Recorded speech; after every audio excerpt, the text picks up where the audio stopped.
project NK Ranma rating, most audiences approved. Contains some coarse language. Ranma 1/2 is copyrighted 1998 by Rumiko Takahashi/Shogakukan Incorporated and anyone else who rightfully owns the copyrights.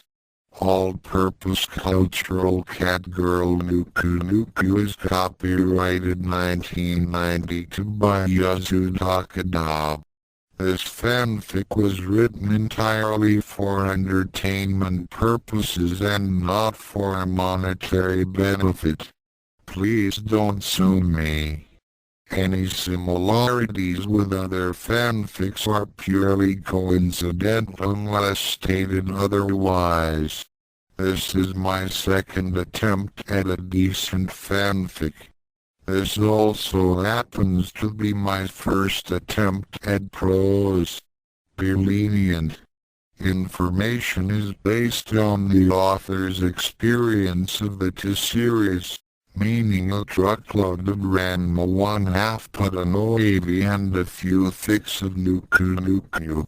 Japanese will only be used when necessary, and not to show that this author can look up lots of words and phrases she does not understand in a Japanese-English dictionary, or show that she can write Japanese in English when others don't have a clue what any of it means.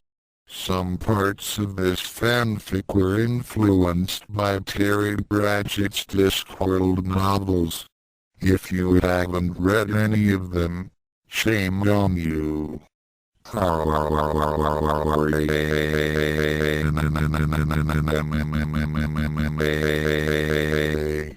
The scream could be heard loud and clear on this Sunday morning.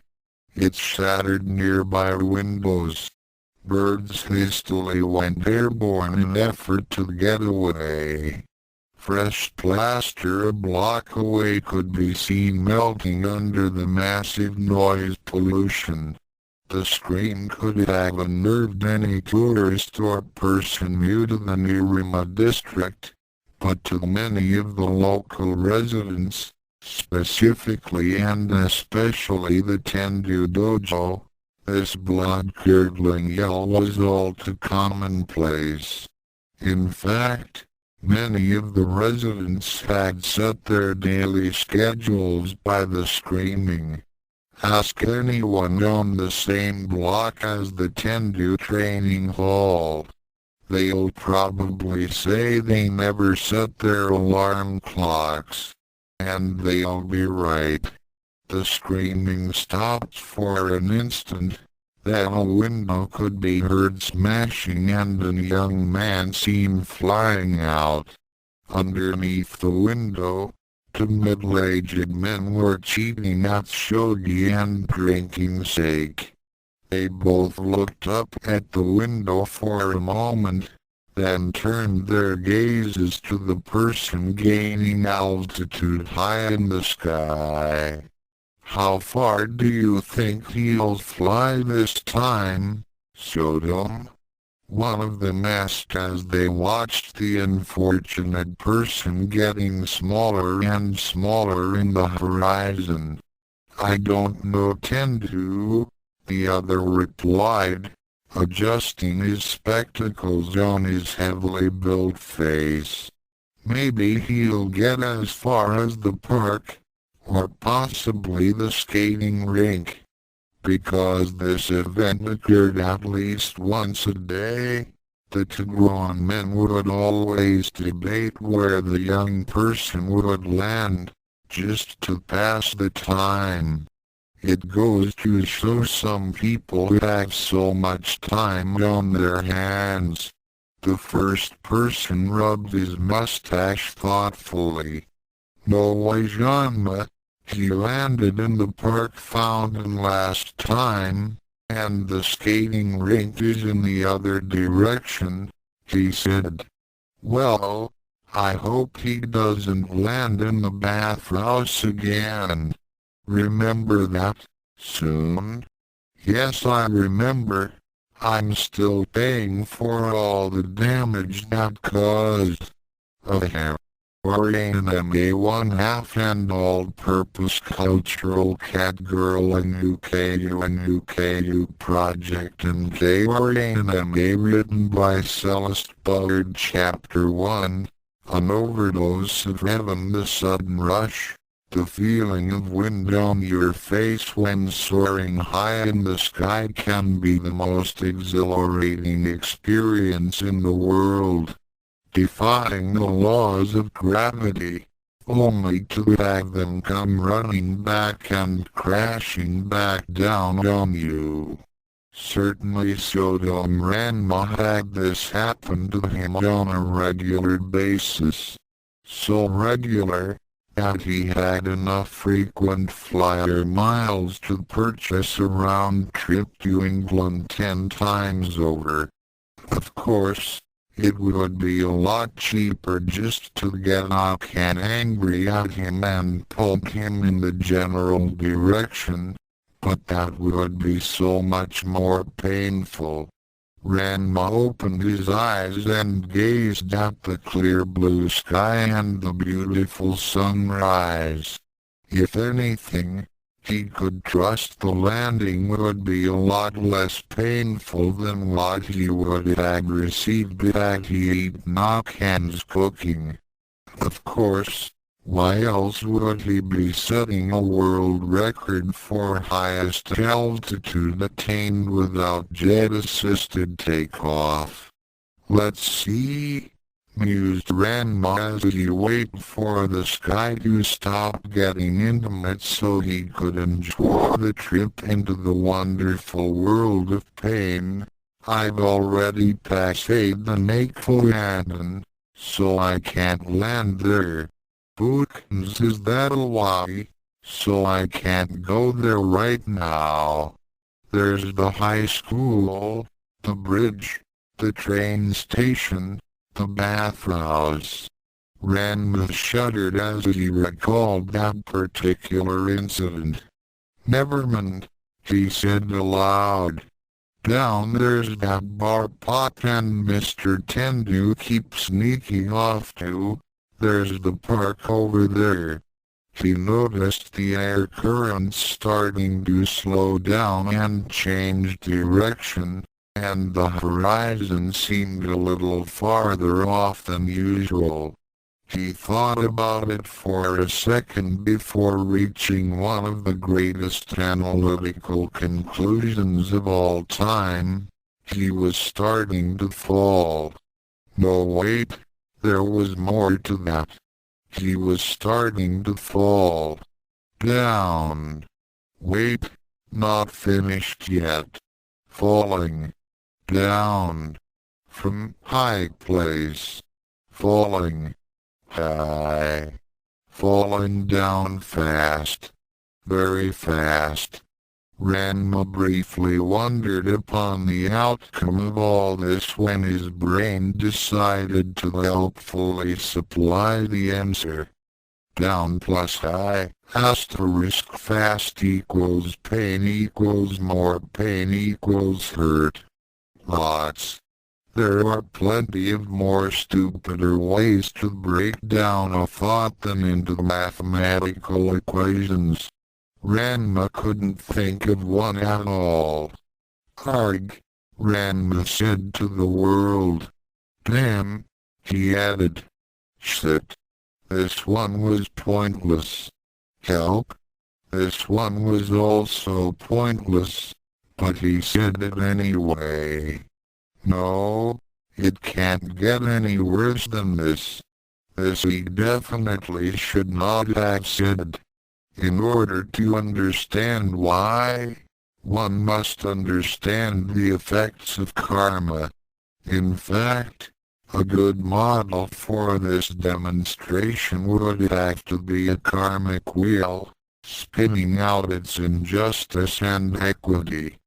Upon closer inspection of Ranma's, however, one would have noticed the wheel was missing a few spokes where it said equity. Because of this, Another thing was added to Ranma's list of injuries in the form of a helicopter. Namely, a helicopter with poison fort painted on the side in bright red letters. Ranma yelled and swerved out of the way of the deadly rotors, only to hit his head on one of 4 massive cannons attached to the wings. "Hey! Watch where you're flying," he swore as the helicopter slowly disappeared from his line of sight. "This IRS ain't just for the likes of you, you know." 10 seconds later, the ground came up to meet him. "Did you hear something?" Kayuko asked. "Don't think so," answered Arisa, deliberately trying not to look at her partner. The last time she was distracted, Arisa had by accident rammed Poison 3 into the Mishima Heavy Industries testing site, knocking out several Rudy prototypes and blowing up half of all the others. However refreshing it was for Arisa, Natsume Akiko, the granddaughter of the head of MHI, wasn't very pleased at all with her conduct. "I'm sure I distinctly heard something bounce off the copter," Kayuko whined. Arisa turned to glare at Kayuko before remembering to watch where she was going. At the same time, Akiko's face appeared on the satellite-enhanced intercom communications telescreen. "How is the poison working out?" she asked in a neutral tone. Akiko was not one to lie at. The liar would soon find himself cornered in an alleyway by several attack mecha with weapons drawn before he could even finish his sentence. Not that there were many alleys in Mirima, but the mechs could probably make one. "It's passed 3 of the 4 tests, ma'am," said Kayuko. "The 4th is really up to Arisa now." "The 4th would be..." Akiko left the sentence to be finished with an edge to her voice. Kayuko gulped before continuing. "The 4th's to see if this baby can destroy that android." Arisa spoke before her, rather enthusiastically. Arisa relieved stress by blowing things up. "I see." Akiko was a little calmer. "Be sure that my son is not harmed like the last time." "Yes, ma'am," Kayuko bowed. A week ago, Akiko's son, Ryan Ozyuk, had only hurt his hand from pushing his mother out of the way of a weapon barrage aimed for the NK 1124, but it didn't matter what had happened. Ryan Ozyuk had gotten hurt, and his mother would not tolerate it. The main reason they were still working under Akiko was because she wanted her son back from her husband badly. It was her only weakness. "Remember, hurt my son in any way and you both know what the consequences are." Silence. "That means no more weapons, Arisa." "Oh." Akane was not in a good mood. Well, she was rarely in a good mood anyway, but today was even more exceptional. The day started off quite well. Her eldest sister, Kasumi, had been washing and drying the laundry in the backyard. Nebiki, her second sister, was off at the Kunu mansion to sell more pictures of Ranma-chan in the most alluring poses. Her father and Shodom-san were in the back of the house playing shogi by the koi pond. Mrs. Shodom was out shopping for groceries. Yukayu and Shampoo were minding their restaurants, so a visit from any of the two other fiancés wasn't expected. Even Ranma hadn't said a single nasty word to her today. Akane felt so happy that she decided to celebrate such a wonderful morning by baking a batch of what she considered her best cookies ever. Despite several setbacks in her previous attempts at cooking, Akane was certain that these were good. In fact, she was so completely sure that she went out looking for Ranma, who mysteriously disappeared, to test them. Nabiki had once commented that she could sell them to the military as biological weapons, and Ranma had asked if she had ever tasted her own food before giving it to other people, but she would not be deterred. Why would anyone try out their own food first when they can let others have it? They were the finest she had ever made. When she found Ranma in his room reading and offered them to him, he openly refused. To make matters worse, Ranma also had to add a comment about the cookies being a threat to all humankind. That was enough to spoil Akane's mood, rise the temperature in the immediate area to the equivalent of a fusion reactor, and punch Ranma hard enough to send him out a window and into the clear morning sky. Natsume Kikusuku was also having a bad day. Trying very hard to concentrate, the teacher/inventor/ex-employee of MHI/separated husband of Akiko was inspecting a delicate piece of hardware.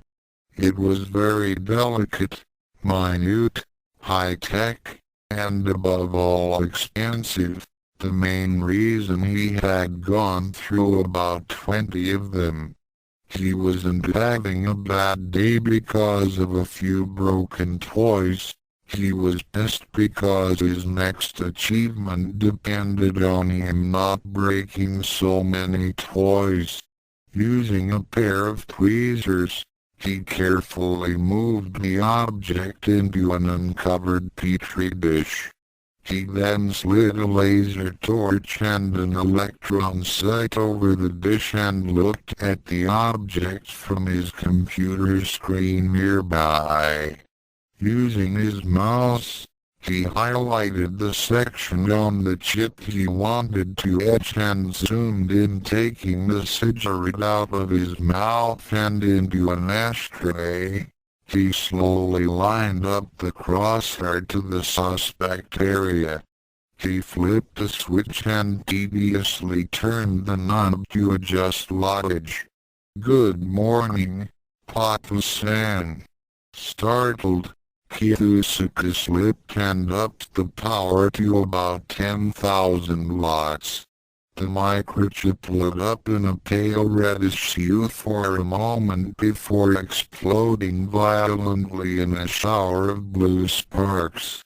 He stared at the remains of his work before taking a deep drag out of his cigarette. He then turned and glared at the person who had interrupted him. "Nuku.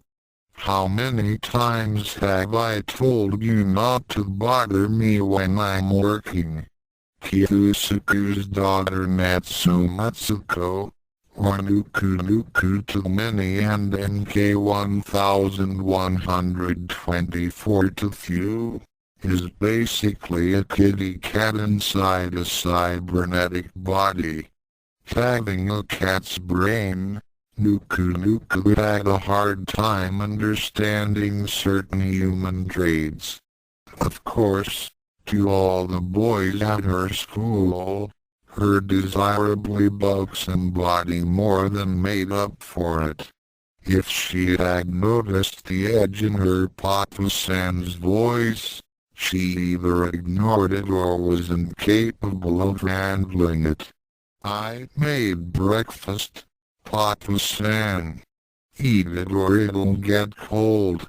It was hard to stay mad at the cat girl for long, so Kiyosaki sighed and looked wistfully at the remains of his project. "Oh well, I suppose I'll fix the toaster turbocharged heatsink problem later," he thought sadly. Of course, Akane's finest ever meant that the cookies were well designed for their aerodynamic properties as well as for their ability to disembowel a person when thrown hard from about 200 meters. Edibility was more or less optional in this case. These thoughts were passing through Ranma's head right now as he remembered why he had plunged to his untimely demise. "If I get out of here," he reflected, "I'll give her a piece of my mind. If she's not angry anymore," he added. Groaning, he slowly lifted himself onto his elbows before falling back down. He tried once more before realizing the futility of his actions. Lying in the crater he had created, Ranma blissfully remained still, eyes closed, letting his quick healing abilities kick in. Once he felt himself get stronger, he forcefully opened his eyes and tried again. Groggily, he crawled out of the hole and stretched his arms out above his head before letting them fall to his sides. "Oh man," Ranma thought, "that one really hurt this time. Wonder why she's getting more and more violent lately. All I did was say her cookies were probably an experiment from the American Biological Weapons Facility gone horribly right." Ranma wasn't sure if there was such thing as the ABWF, but that didn't stop Akane from hitting him. Once his eyes came back into focus, only then did he look around. What he saw astonished and awed him beyond belief. He was in some type of munition plant, he was sure of that. Rows and rows of machinery were lined up ready to go through rigorous testing at the far end of the room. Looking up, Ranma craned his neck to gape at the hole in the ceiling. "That's funny," he thought. "I don't remember falling into a building." Shrugging his shoulders and rubbing a bruised arm, Ranma trundled off looking for a way out. "Someone to see you, Mrs. Matsume." The voice of Akiko's secretary came over. Akiko put down the paper she was reading. "Who is it?" "A technician from Level 4 Ops says that you sent for her." "Did I?" "Pause. Shall I send her in?" Akiko thought for a moment. "Fine, go right ahead," she said. A moment later, a young woman walked in. She had short blonde hair and was wearing a white lab coat with strange brown splotches and a frazzled headset around her neck. She gave a polite bow to Akiko, Who returned it? Akiko shuffled some papers on her desk. Make it quick. The technician bowed her head. I'm sorry, ma'am, she said. But you know that strange thing I picked up on the sensors earlier, and you said to continue monitoring it and notify you if something happened? Akiko looked up at her. Did I? She asked. Sensors have confirmed the object to be human and it has landed in the Mishima testing facility. Okay, send a security level to squad to apprehend the intruder. Akiko said absent-mindedly. She suddenly bolted upright. A human being you say fell into the facility? Yes, ma'am. Which one? The technician regarded her folder for a moment. The DSI branch, ma'am. Isn't that facility underground? Yes, ma'am. Human? That's what the sensors say.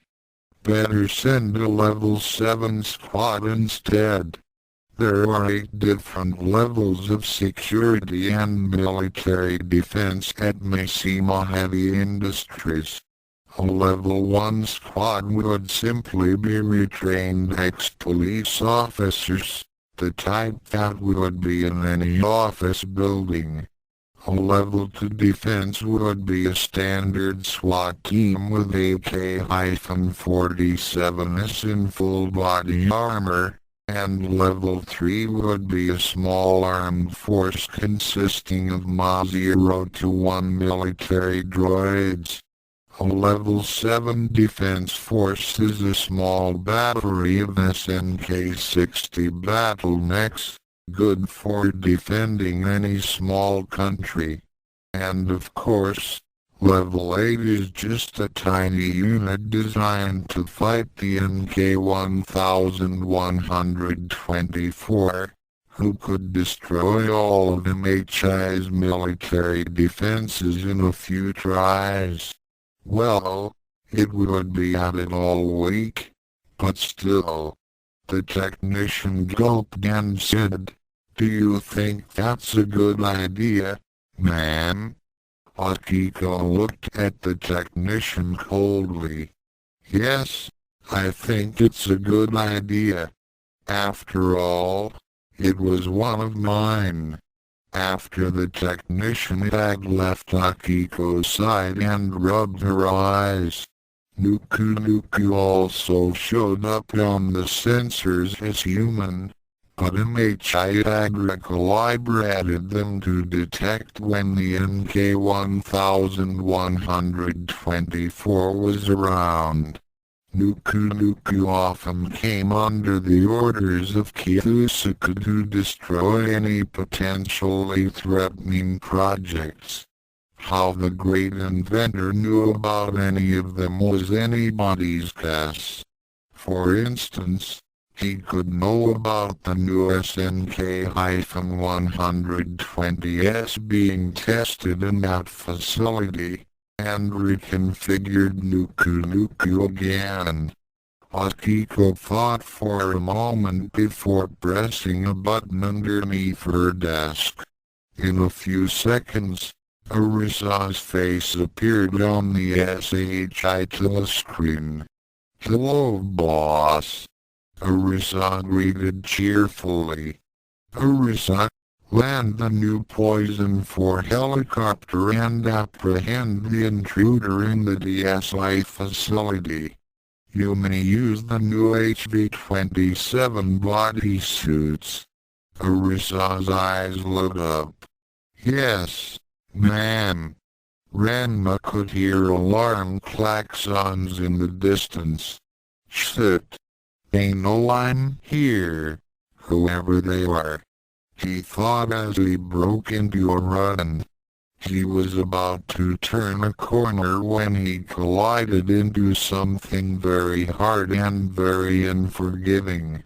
Slowly looking up, Ranma met the gaze of a very large android pointing its massive plasma cannon at him. "Don't even move, Buster," it said as Ranma could hear the guns charging up. After repeated delays, my second fanfic project ever is underway. Did I screw up the Nuku characters in any way? If you think yes, this person obviously didn't watch enough to get a feel of the characters. Or no, this person has a hard enough foundation to continue. Send your comments to shampoo@gold.underlog.com and I'll reply as soon as I can. Special thanks to Richard Lawson for his suggestions and information on the Nuku characters. Special thanks should also be extended to Wade Trichler for proofing and supporting my writing style. Until the next chapter, Ranma 1/2 is copyrighted 1998 by Rumiko Takahashi/Shogakukan Incorporated and anyone else who rightfully owns the copyrights. All-Purpose Cultural Cat Girl Nuku is copyrighted 1992 by Yasu Takada. This fanfic was written entirely for entertainment purposes and not for monetary benefit. Please don't sue me. Any similarities with other fanfics are purely coincidental unless stated otherwise. This is my second attempt at a decent fanfic.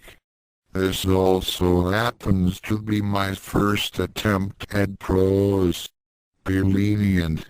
Information is based on the author's experience of the series, meaning a truckload of Ranma 1/2 put an OAV and a few fics of Nuku. Japanese will only be used when necessary, and not to show that this author can look up lots of words and phrases she does not understand in a Japanese-English dictionary, or show that she can write Japanese in English when others don't have a clue what any of it means. Some parts of this fanfic were influenced by Terry Pratchett's Discworld novels. If you haven't read any of them, shame on you.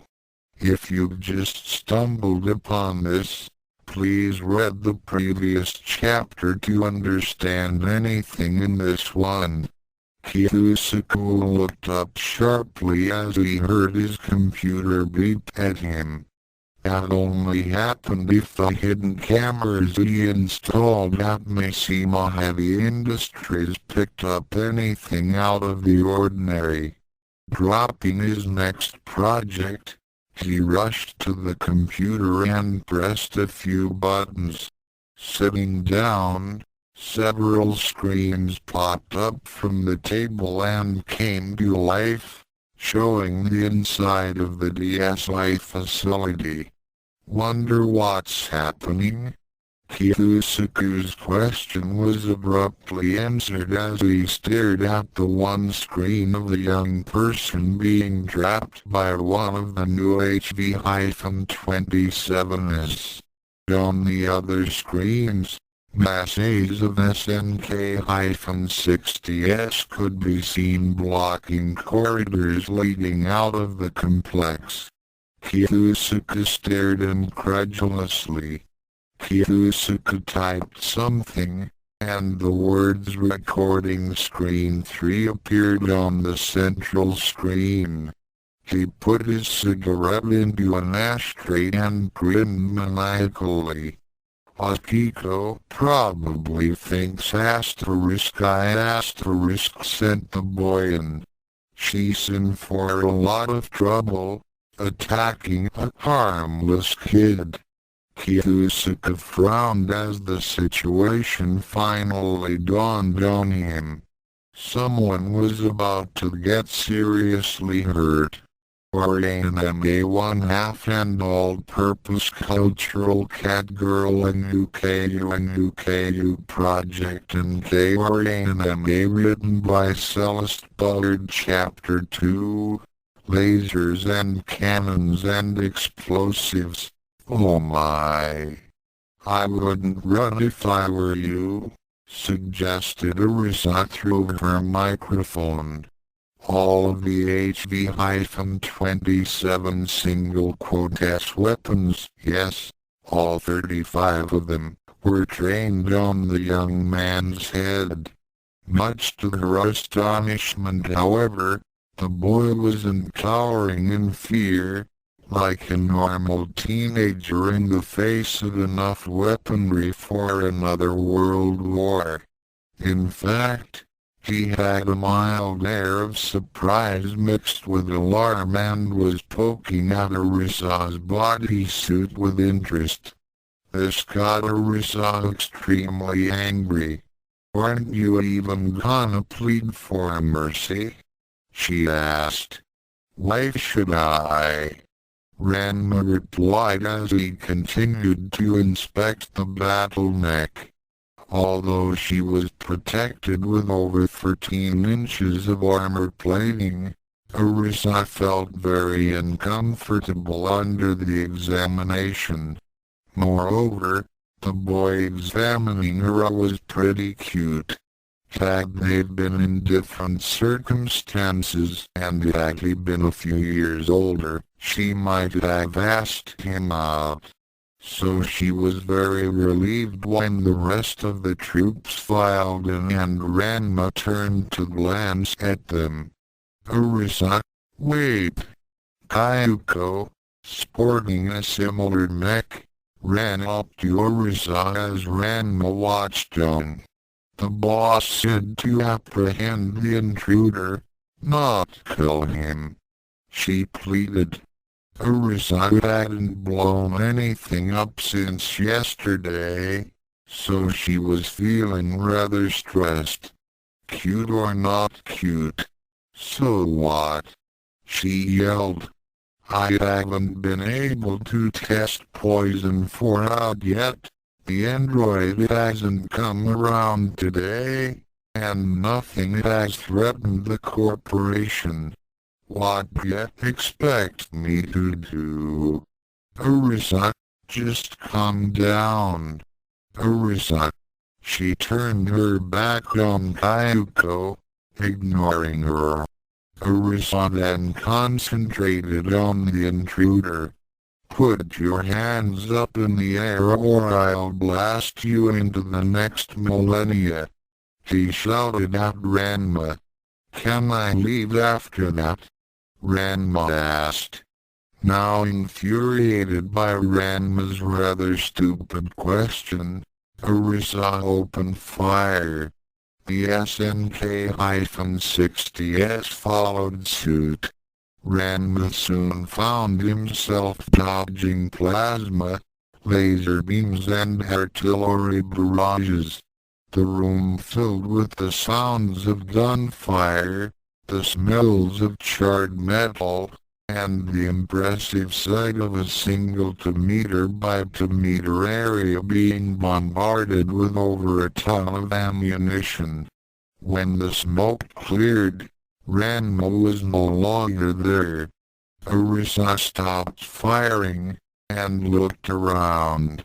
Where did that boy disappear? Surely he'd have screamed if he'd been underneath the assault. That was when several SNK-60s started firing at her head. Arisa frantically avoided the attacks while waving the HV's arms wildly. Hey! Stop firing now! Arisa shouted out. Instantly, the SNK-60s stopped their antics. Arisa whirled on them. You stupid pieces of trash. Do I look like the intruder to you? She yelled. No, but you sure do look like an idiot. Arisa checked the HV's visuals surrounding her and came up with nothing. How did that boy run away so easily? Kayuko was missing too, but that didn't bother Arisa all that much. Yo, up here. Arisa changed the visuals to look directly at her own mech.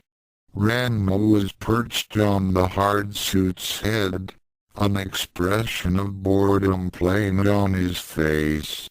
Is this all you guys can do? He asked.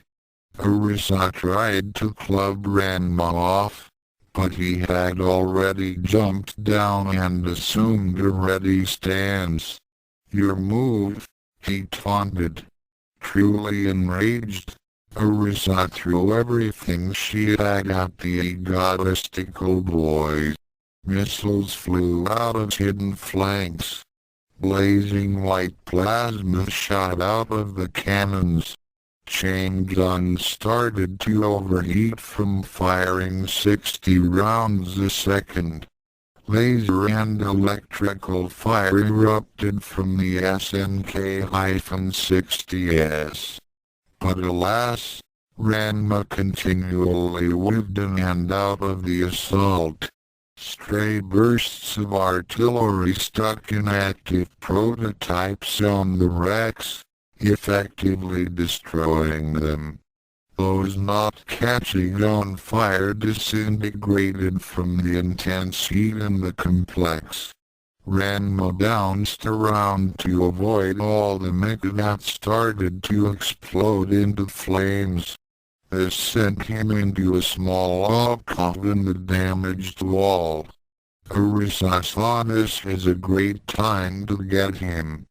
She took aim and fired her 210mm M86A45 howitzer.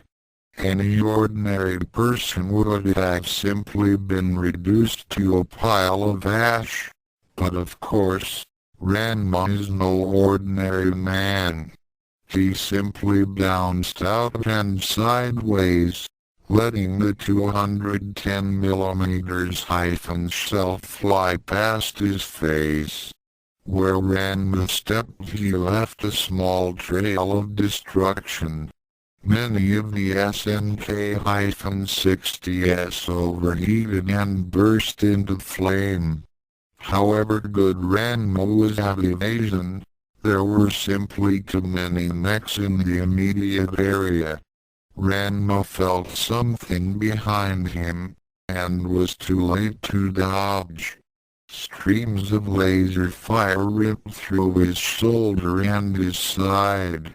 Fortunately, the heat of the beams was hot enough to clot the blood before his silken Chinese shirt got even bloodier.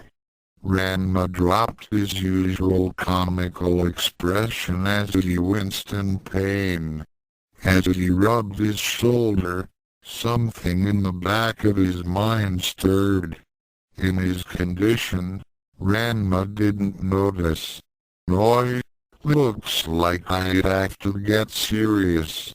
However serious Ranma wanted to be, his adversaries were a hell of a lot more of it. As Ranma jumped back into the fight, 3 SNKs closed in around him. Ranma decked 2 of them and was rounding on the third one had picked him up by the shirt and tossed him away. This would have been fine for the martial arts master, who practiced bracing for falls every single day. But there was only one small tiny problem about this. The SNK was still gripping his clothing. Kasumi? Kasumi? Kasumi turned around and smiled at her younger sister. What is it, Akane? she asked tenderly. Akane looked guilty for a moment. Have you seen Ranma? Kasumi thought about it. No, I haven't seen him ever since he went out the window today. He isn't hurt, is he? Akane looked even guiltier. No, I don't think so, but I haven't seen him around since. He might be with Yukayu or Shampoo right now. Perhaps Kasumi shouldn't have worded it like that. All thoughts of guilt vanished as Akane grew angrier and angrier at the thought of Ranma out with either of his fiancées. Gee, I bet he's kissing Shampoo right now. Or maybe he's at a restaurant with Yukayu and laughing at me. Or he's probably kissing both and laughing at me. Or maybe he's even. Kasumi watched Akane ball her fists and walk away. Her translucent blue battle aura barely kept in check. The wall beside her flared up and then caught fire. Oh my, she thought. Hey, that was my favorite shirt. Ranma slowly got up and rubbed his head as every single mecha in the room trained their weapons on him. He checked himself over and gasped. Kneeling down, he picked up slivers of his Chinese shirt and gripped them in his hands. Staring at the tatters of red silk, Ranma suddenly felt his control slipping away. Ranma felt in a daze, and before he knew what was happening, he had smashed up another 24 SNKs. Severed parts went flying in all directions. Almost everything caught on fire. Ranma could feel 5 or more mecha closing on him once again. He had managed to pummel most of them into oblivion when a laser shot out of nowhere and cut into his thigh, causing him to scream in pain. Ranma tried to regain control again, but whatever had taken over his mind was resisting hard. Trying to ignore the pain in his leg, Ranma rose and stared at the ones who ruined the shirt his mother gave to him. His thoughts told him these machines were not very nice, and played unfairly. Not nice? Played unfairly? What the? He thought. Ranma is very slow when it came to understanding anything. In fact, normally he'd been the 6th person to admit it. But coupled with his ego, and fueled by his stubbornness, less than Ranma ran out of the scenario and decked the editor, knocking him out cold and preventing his intervention for the next few chapters. There was a cheer from the author, who decided then to eat a fish cake and take a short nap. When she woke up, she put on her glasses, turned on the horrible computation device from hell, laughed a bone-chilling maniacal laugh, and started typing. Greater than this may be true, but even Akane could figure out something was wrong inside the recesses of his head. He couldn't put a finger on it, mostly because of the dire need of painkillers, but mainly because you can't stick your finger into your skull in the conventional way without serious repercussions. But in the metaphorical sense, Ranma couldn't put a finger on it because his thoughts suddenly vanished, leaving nothing but furious rage.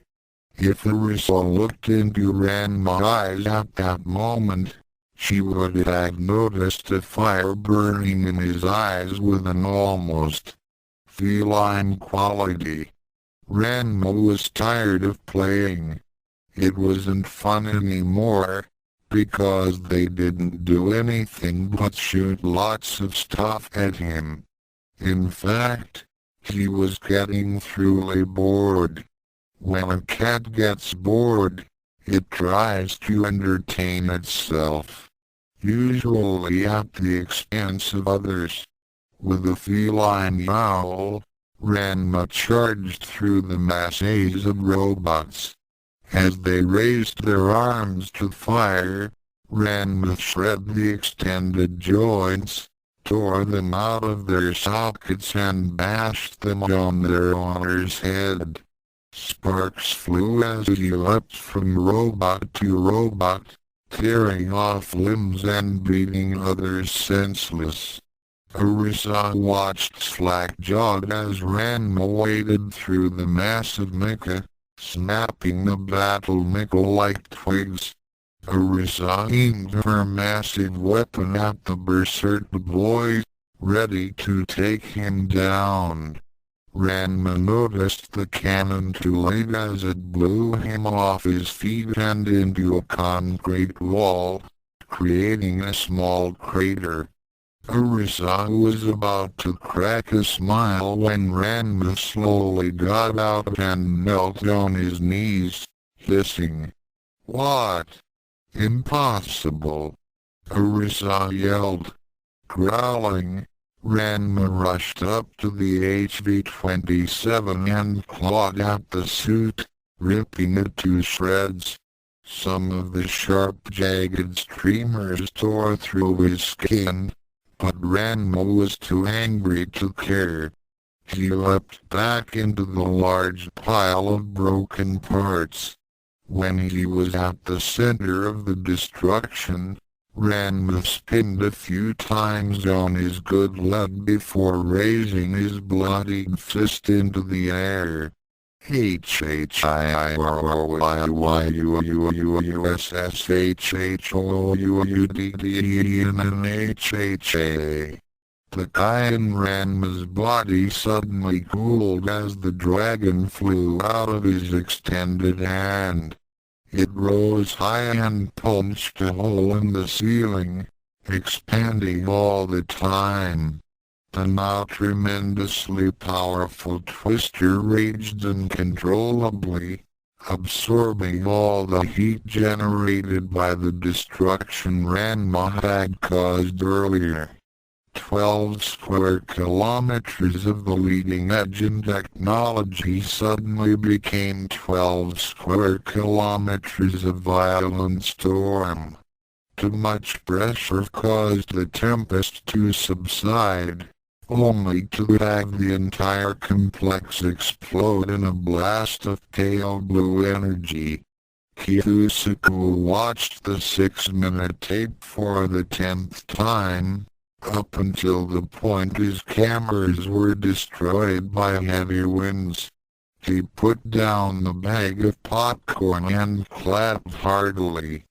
Nothing like a good fight at MHI to lighten the spirits. He lit another cigarette and contemplated his newly acquired information. That kid's got some serious power. He's almost as good as my greatest creation, Nuku Nuku. Kiyusuke paused. Project NK 1124, the technical term of the cat girl, he considered his best project to date. Based on his research about 8 years ago, the principles behind it were to connect a cat's brain into an MHI prototype android, and have it exist as the machine's CPU. A cyborg, of sorts. It took him several months to develop the concept, and about 4 years to perfect the technology. Kiyusuke had hidden the information from his wife, afraid she would use it to turn military droids into cybernetic mercenaries. But for him to have perfected the technology, he had to have used it, and often. And he had. Project NK 1078. Kiyusuke jerked out of his reverie. Come to think about it, that boy in the video reminded him of it. He wasn't sure why. Perhaps it was the willingness to survive. Project NK 1078 was full of bugs, and Kiyusuke constantly had to rewrite his designs. The brain he used was on the verge of deterioration, but it endured long enough for Kiyusuke to finally get the project complete. Its final serial number was NKR 1078. Certain that he had seen the boy from somewhere, Kiyusuke cycled back the recording until the boy's face could be seen. He peered at it closely before shaking his head. Not clear enough, huh? The picture was too fuzzy for him to make out any proper details. Kiyusuke magnified the image, fixed the contrast and filtered out the background noise. When the image was clear enough, did he try again? It was an image of a rather handsome young man with dark brown eyes and ebony black hair. Kiyusuke gasped and the cigarette hanging from his mouth dropped to the ground, extinguishing as it hit the floor. He could recognize that youth anywhere. I don't believe it. After all these years. Nuku came bounding into the room. Yes, Papa-san? She asked. Kiyusuke pointed to the image of the boy's face. I want you to go to Mama-san's work and get this boy out of there. Okay, Papa-san. Kiyusuke turned to the screen again and shook his head, the forgotten memories flooding back. All this time. Ranma. After all this time. Noise. A tad too serious at places, I should think. Oh well, I hope not to repeat anything like this one again. To taxi on the brain. Too many school projects are due soon, so the third chapter will take some time to write. Oh well. Send in your thoughts to shampoo@gold.interlog.com and I'll try and reply as soon as possible. Special thanks to Richard Lawson for his suggestions and information on the Nuku characters. Special thanks should also be extended to Wade Trichler for proofing and supporting my writing style. Time to go back to the infernal abyss again. And I was doing so well, too. Ranma 1/2 is copyrighted 1998 by Rumiko Takahashi/Shogakukan Incorporated and anyone else who rightfully owns the copyrights. All-Purpose Cultural Cat Girl Nuku is copyrighted 1992 by Yasu Takada. This fanfic was written entirely for entertainment purposes and not for monetary benefit. Please don't sue me. Any similarities with other fanfics are purely coincidental unless stated otherwise. This is my second attempt at a decent fanfic. This also happens to be my first attempt at prose. Be lenient. Information is based on the author's experience of the series, meaning a truckload of Ranma 1/2 Putanoavi and a few fics of Nuku. Japanese will only be used when necessary, and not to show that this author can look up lots of words and phrases she does not understand in a Japanese English dictionary, or show that she can write Japanese in English when others don't have a clue what any of it means. Some parts of this fanfic were influenced by Terry Pratchett's Discworld novels. If you haven't read any of them, shame on you. If you've just stumbled upon this, please read the previous chapters to understand anything in this one. Ranma, my boy, where are you? Here I am, Papa. Where? I don't see you. Up here. Ah. Still practicing that technique I taught you, eh? Good. A true martial artist practices day and night until he has mastered any difficult move. You remind me of my younger times. Oh, the training. I heard you went to bed late last night. Where were you? Practicing like you told me to, Papa. Good. No sacrifice is too great for the art. Even at 10 years old you do your old man proud. Thanks, Father. Now, I want you to learn the most powerful technique in the world. A technique so powerful no demon has dared oppose it. Even your own dad hasn't attempted to try it. But, if you master it, you'll bring honor to the Sodom school and name. Wow, what do I have to do to learn it? Well, first you wrap this around you like so. Okay. But what is this stuff, Papa? Fish sausages.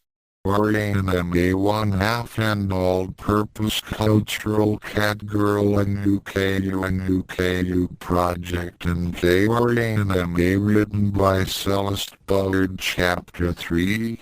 The other side, Ranma. Ranma tried looking around him but could not see anything at all. It was as if a small spotlight was being shone on him from above, blinding him, preventing him from seeing beyond. He took a step, winced and looked down. He was sure his leg wasn't supposed to look like that, but it was hard to be sure of anything at the moment. He absent-mindedly rubbed his shoulder. Ranma? He limped forward a few meters before staggering back again. Who was calling him? Where was he? Was this the afterlife? Was he dead? He took another look and snorted. If this is all due, I'm wasting my time here. It's just a stupid flesh wound. After all, I don't remember dying and I sure ain't going to start. What does Ranma remember? The voice called out again. Ranma attempted the ever so complicated task of pinpointing the origin of the voice. And it was. The voice seemed to echo around him, reverberating against walls he could not see. He finally decided to content himself by simply staying put. If some mysterious voice wanted to talk to him so badly, it'd have to show itself first. No, it doesn't. Ranma was now beginning to get incredibly pissed off. He didn't know where he was. His leg still hurt. He couldn't see. And someone was reading the back of his mind. "Who the hell are you?" Ranma yelled. There was a chuckle in the darkness, and a figure stepped into his line of vision. Ranma whirled on it and picked it up by the scruff of its neck. "What's the big idea?" he yelled before realizing what he had picked up. Ranma immediately screamed and froze up, dropping the body to the ground. The small furry cat sighed, then changed its appearance to that of a young man with sharp emerald eyes and cat-like ears. If it were not for these small details, he could act past fate as Ranma's twin, and with just cause. There was the same dark hair tied in a tight big tail. There were the same high cheekbones, the same firm musculature. Ranma's mother would have been proud. When he finally calmed down, he found himself looking into a mirror.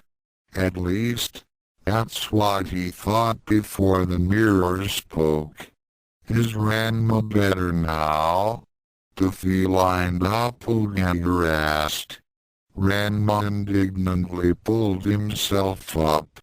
He was Sodom Ranma, 18 years of age, the best martial artist of his time, and he damn well wasn't going to be afraid of some stupid cat demon.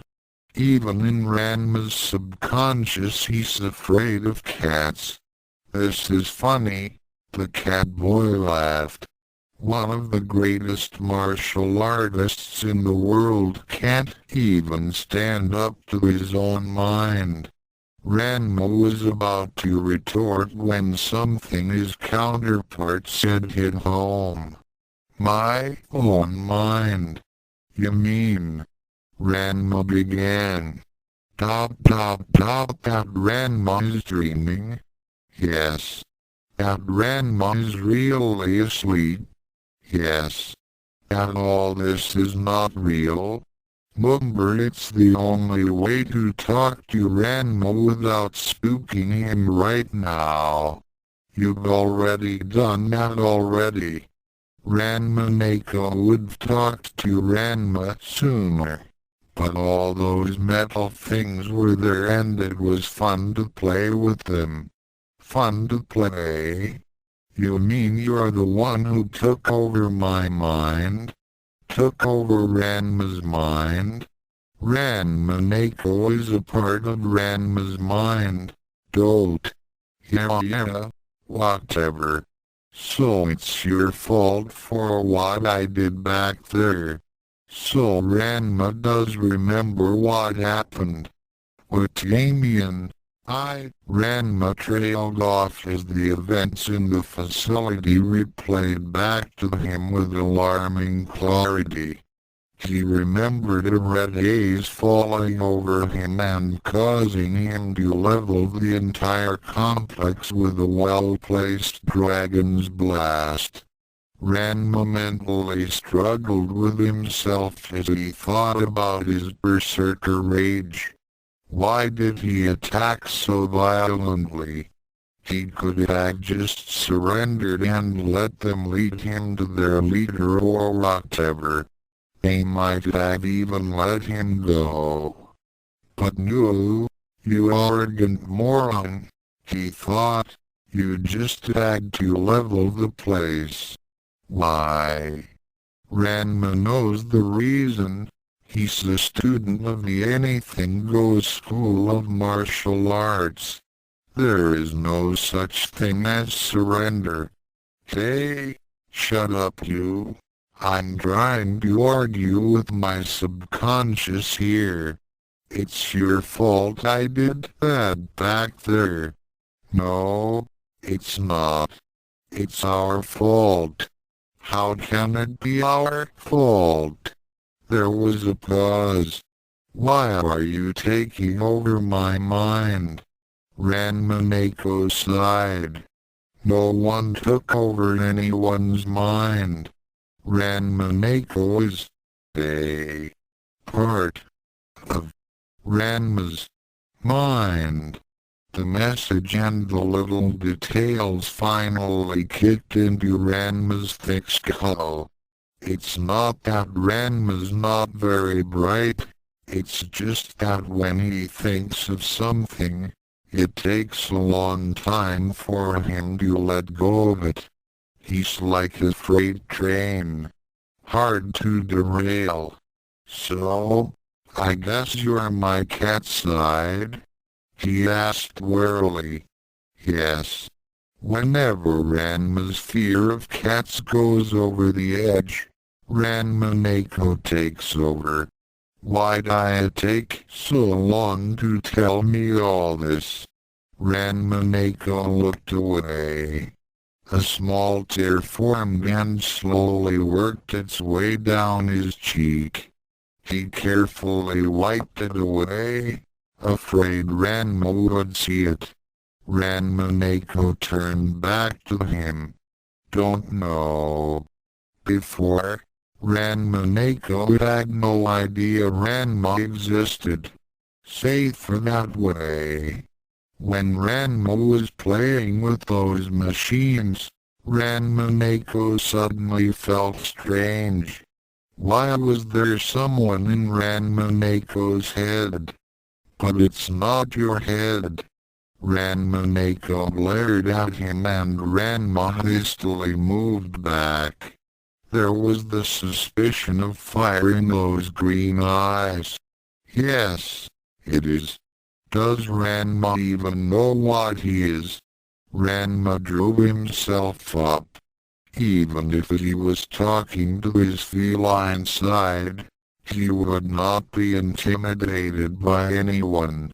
Well, except for his mother, and Akane, and Debiki, and Kodakai, and Ranma is lucky to have mother. Ranma has nothing. Ranma looked up. Why the change in topic? Ranma wasn't looking at him, but he could tell he was crying. Not one who knew much in the emotional department, Ranma silently waited for him to continue. It wasn't long in coming. 8 years ago, Ranma was hit by a car. Was still a kitten then, and almost dead. When woke up, Ranma felt weird, as if in a different body. Moved funny. Then didn't feel anything. When Ranma woke up again, he didn't know where he was but saw a big cat. It was fun to play with it, but then it ran away. Then, this girl gave me some catnip, and then I don't know what happened. Didn't know 8 years had passed.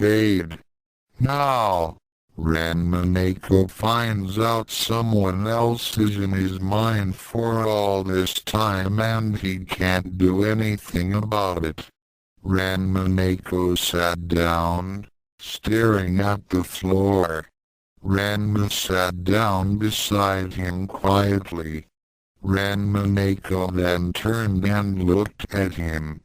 I don't mind having Ranma and brain, but after 8 years Ranma wants to move around by himself. Wants to see everything Ranma is seeing. Do things Ranma is doing. How long do I have to wait?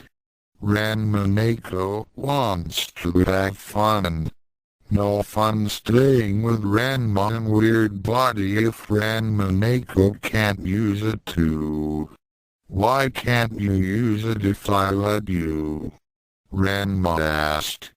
Ranma didn't even know Ranma existed as a person until now. Only now Ranma talked to you. When asleep, Ranma has the thickest skull on the planet. He has the biggest ego in the universe. He was a proclaimed macho sexist pig. And yet, he couldn't stand to see anybody hurt. He had more morals than any normal teenage boy, perhaps more than the average adult. He was kind-hearted and free-spirited, and had lived his entire life by the code of Bushido. When Akane got mad and hit him for no reason at all, he always tried to apologize later even if he wasn't the offender. When Shanta cried because of what he said, Ranma always tried to comfort her and explain what he really meant. And then, the engagement. Ranma had tried desperately to make it work, but lately Akane would react to the tiniest little thing. So when he saw how downhearted Ranma was, his brain worked furiously to come up with a solution. He wasn't entirely convinced he was in this other person's mind, but it did explain certain traits of his. I think you could try and stay in my head while I'm awake. I don't know if it'll work, but we gotta try. Just no funny stuff, okay? Thank you. Ranma was startled. For what? He asked. For trying to help Ranma and for listening to him. Hey, no problem. Now if you'll excuse me, I have to wake up now. I'll think of something to fix this whole mess. And who knows, I might have a few of my own questions answered. The first thing Zabiki noticed when she got home was the lack of people. They were all in the living room. Her father, Mr. Sodom, and Kasumi, watching the television. Akane and Ranma were nowhere to be found. Kasumi, where are the lovebirds? Zabiki asked as she removed her shoes.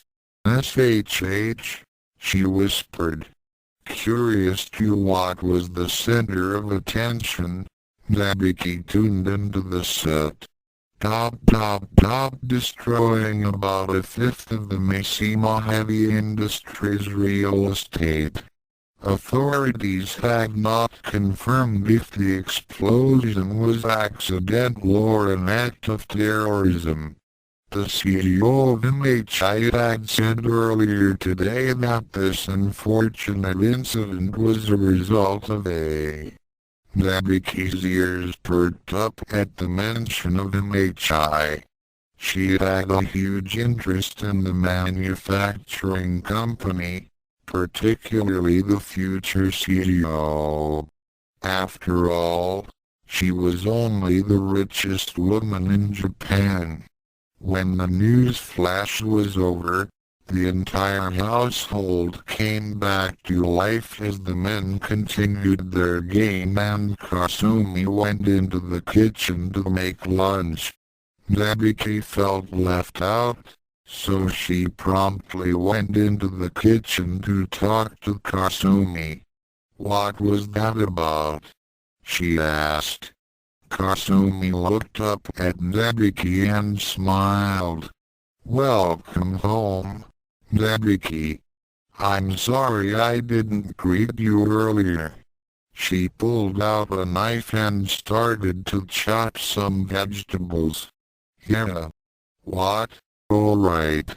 What exactly did they say on the TV? Kasumi thought for a moment. I think they were talking about an explosion at the Mishima Heavy Industries. Nabiki rolled her eyes. I know that, she said.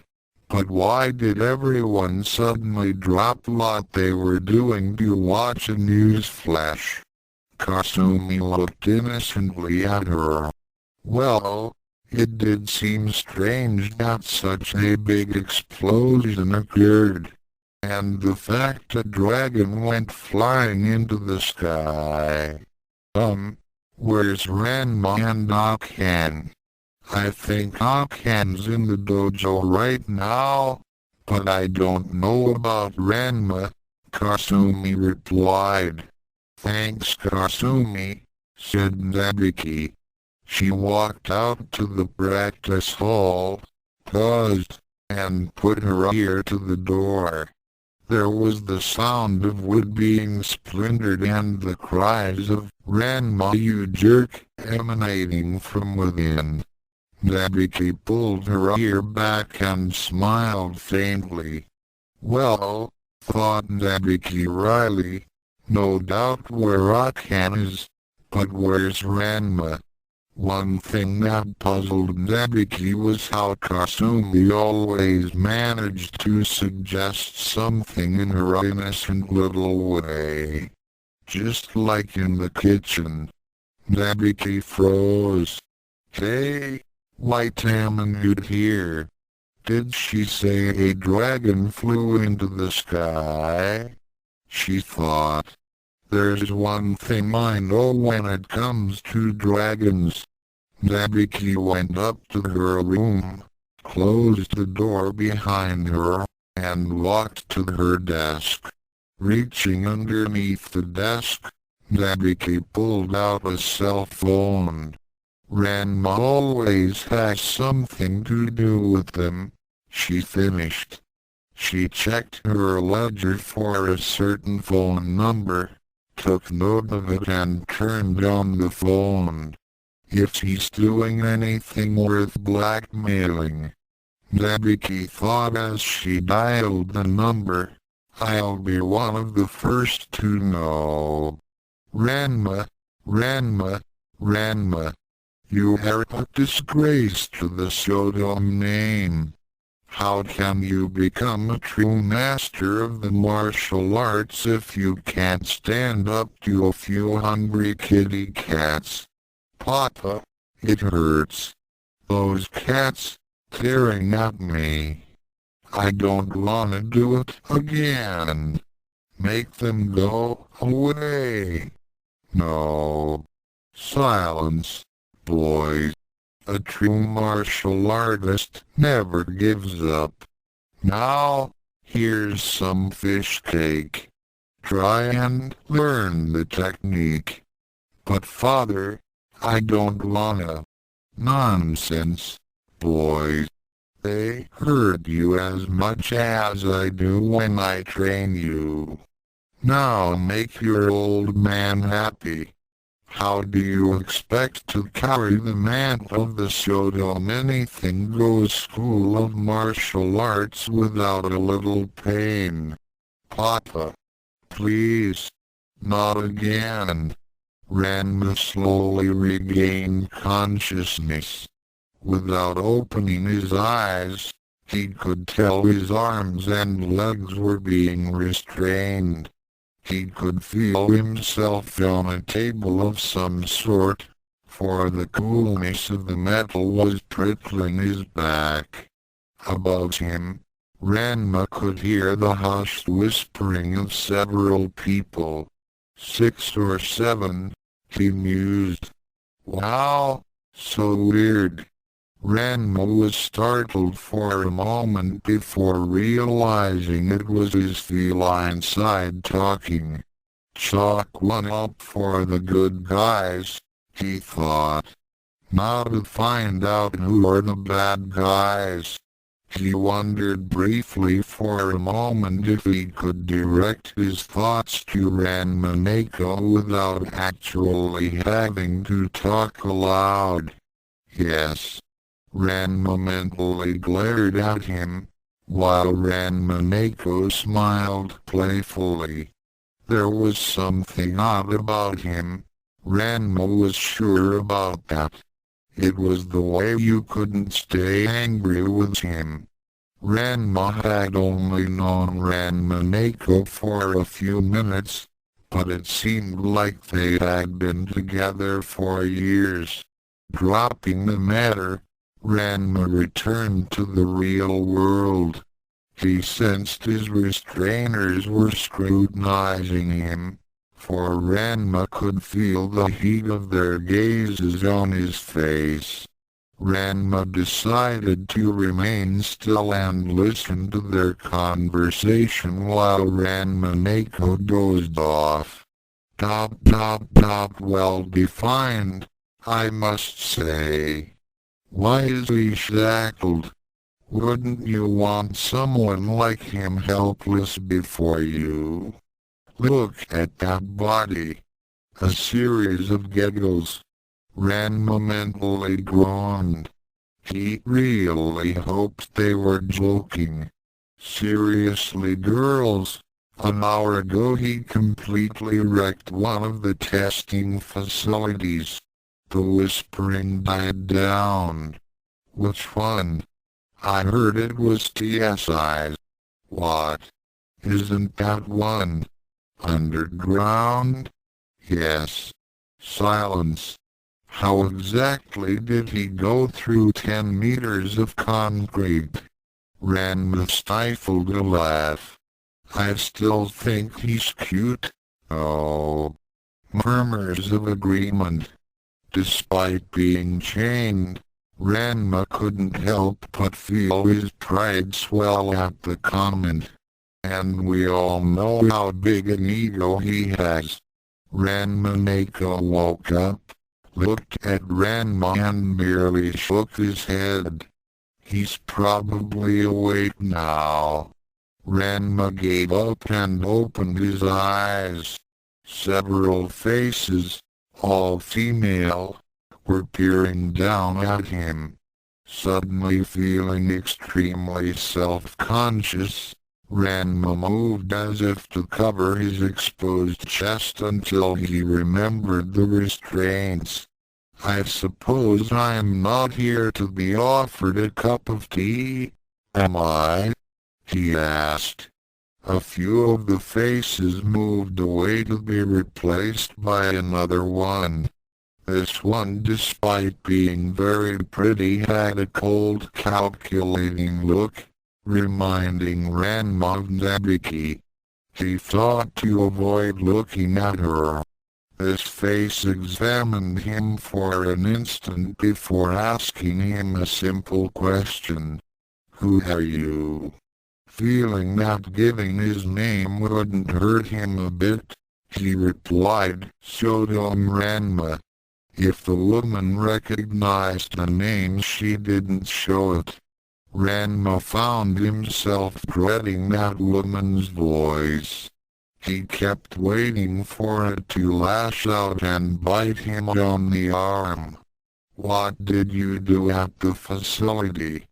Ranma was about to snort and taste the insides of his soul when something in the back of his mind, Ranma, he remembered later, told him to answer the question politely, with none of his usual smartest remarks. He collected his thoughts and took a deep breath. I landed into your facility and was trying to find my way out when I was stopped by some machine. The machine told me to put my hands up in the air or it would open fire. Several more came into the room and trained their weapons on me. Another machine came in and argued with the first one, and then the first one started shooting at me. So did the others. I dodged several shots before taking a couple in the shoulder and the side. I got angry, and dismembered many of the machines. When the first one shot me with something, I got even angrier and tore it apart.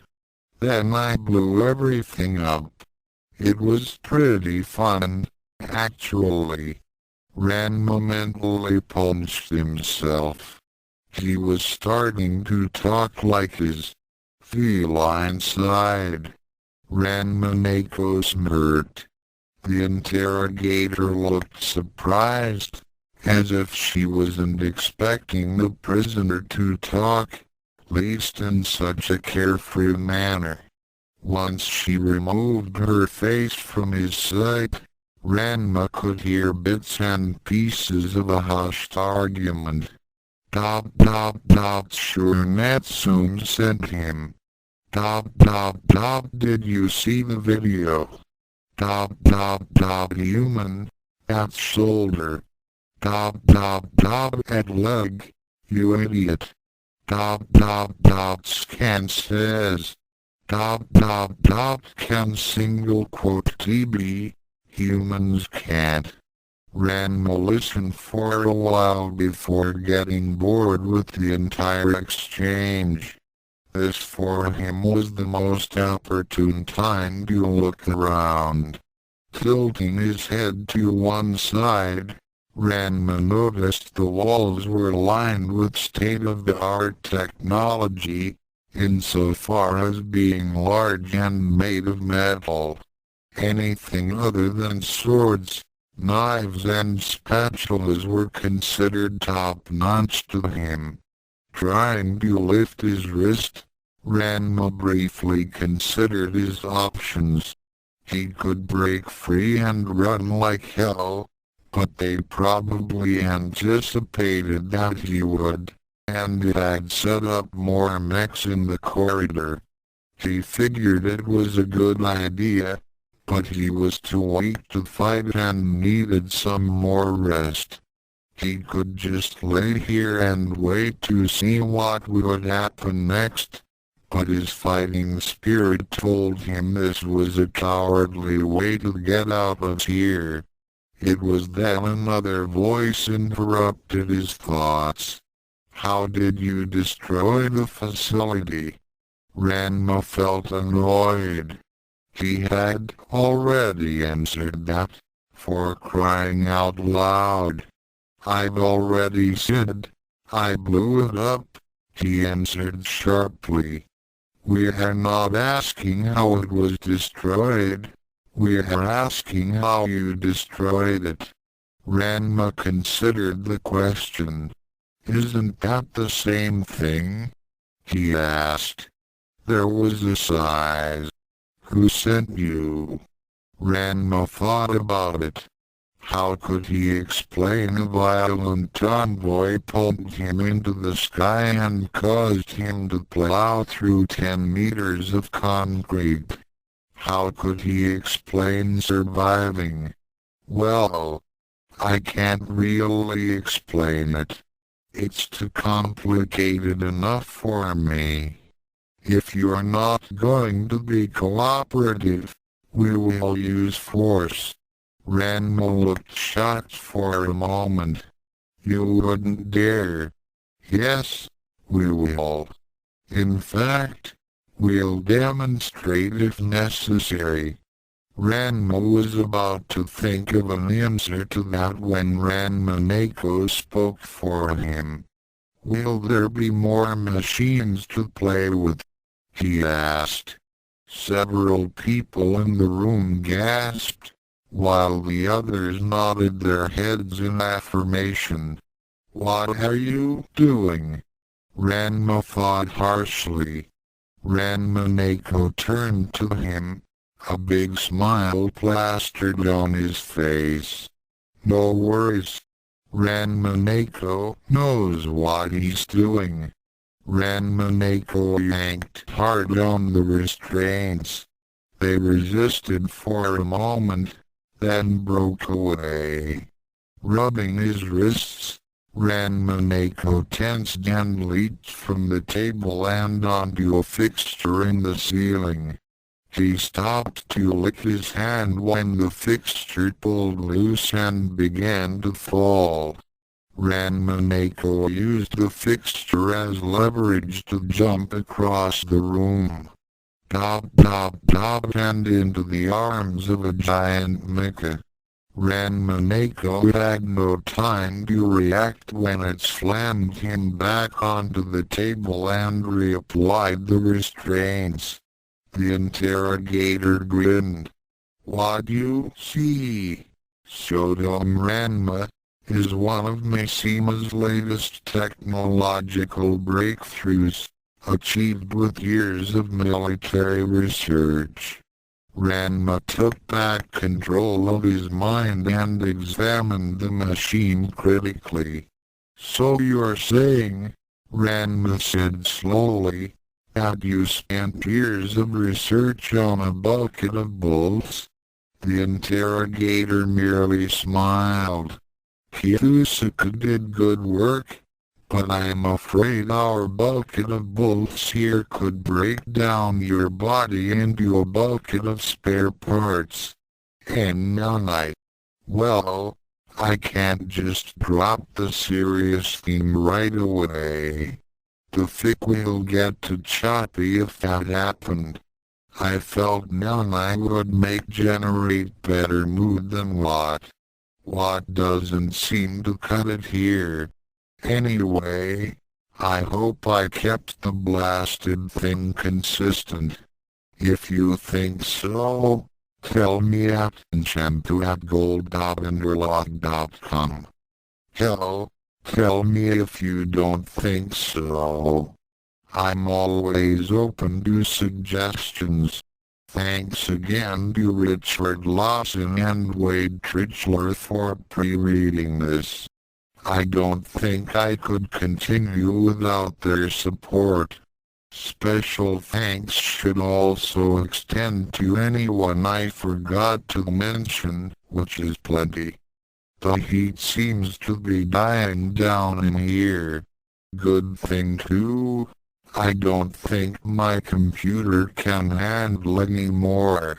Ranma 1/2 is copyrighted 1998 by Rumiko Takahashi/Shogakukan Incorporated and anyone else who rightfully owns the copyrights. All-Purpose Cultural Cat Girl Nuku Nuku is copyrighted 1992 by Yazutaka/Futubasha/King Records/Movic. This fanfic was written entirely for entertainment purposes and not for monetary benefit. Please don't sue me. Any similarities with other fanfics are purely coincidental unless stated otherwise. This is my second attempt at a decent fanfic. This also happens to be my first attempt at prose. Be lenient. Information is based on the author's experience of the series, meaning a truckload of Ranma 1/2 Putanoavi and a few fics of Nuku Nuku. Japanese will only be used when necessary, and not to show that this author can look up lots of words and phrases she does not understand in a Japanese-English dictionary, or show that she can write Japanese in English when others don't have a clue what any of it means. Incidents from Ranma 1/2 are based on the manga. Some parts of this fanfic were influenced by Terry Pratchett's Discworld novels. If you haven't read any of them, shame on you. If you've just stumbled upon this, please read the previous chapters to understand anything in this one.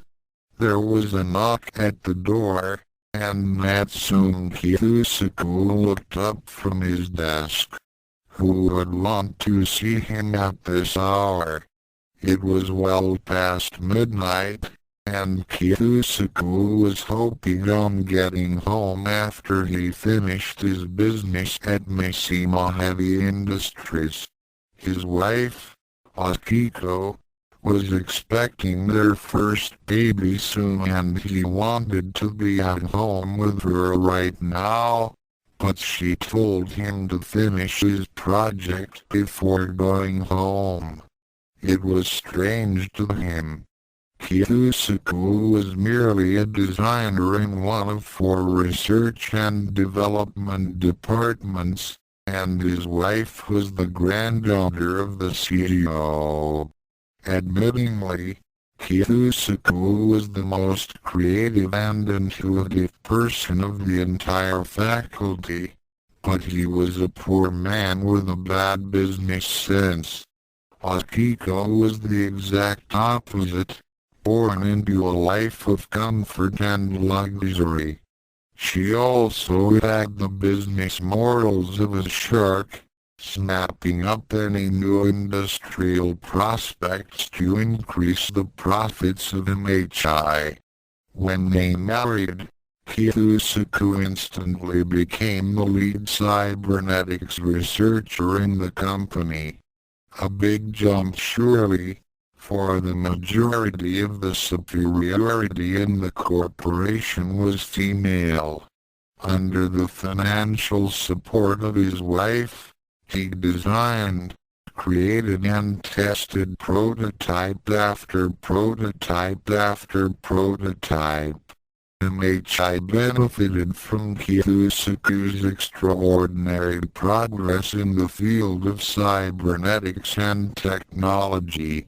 Project NK 583, for example, was a half-hearted attempt at video communications. MHI, however, liked the concept and developed the satellite-enhanced intercommunications telescreen, appropriately named by Kiyusaku.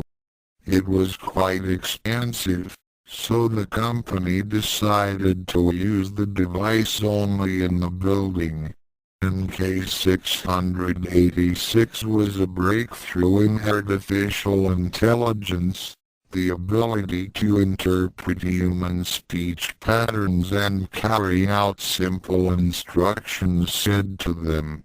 MHI encouraged Kiyusaku to continue with developing the technology and created many militant vehicles as well as strategic programs to be incorporated into the Japanese military computers. And finally, NK 966 was the first AI ever to be able to react to its environment and adjust to its situation, the perfect technology for satellite repairs or dangerous underground maintenance. MHI took one of Kiyusaku's best achievements and altered it to become the first advanced weapons system. Kiyusaku was slightly annoyed when he found out 7 out of 10 of his projects were being used for military purposes, but he supposed he couldn't complain. If Akiko wanted to support his works, then she should have the right to determine the best method for using his toys. At least none of them thus far had actually been used to fight wars, and if that happened, dropping his pen into his lab coat, Kiyusaku adjusted his collar and brushed the bangs out of his eyes. He put the papers on his desk into a folder marked NK 1077. He saved a similar file on his computer and shut it down. He then walked across the room and opened the door. His guest was quite unexpected. Kiyusuke smiled. Ranma-san, it's great to see you, he exclaimed. It must have been what? A year since you visited an old friend. Ranma's face was anything but cheerful as Kiyusuke came to see.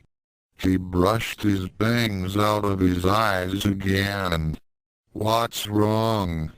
He asked. Ranma looked disturbed. It was quite unsettling for Kiyusuke, for Ranma rarely was seen this way. He was a loud and carefree man, and Kiyusuke had trouble associating that with the man in front of him. It was then Kiyusuke noticed the bloody boy that Ranma held in his arms.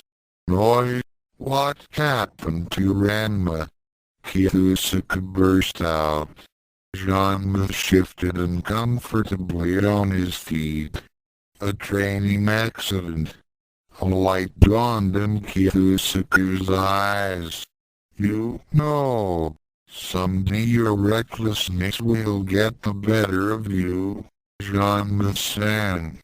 Haven't you seen a doctor for him?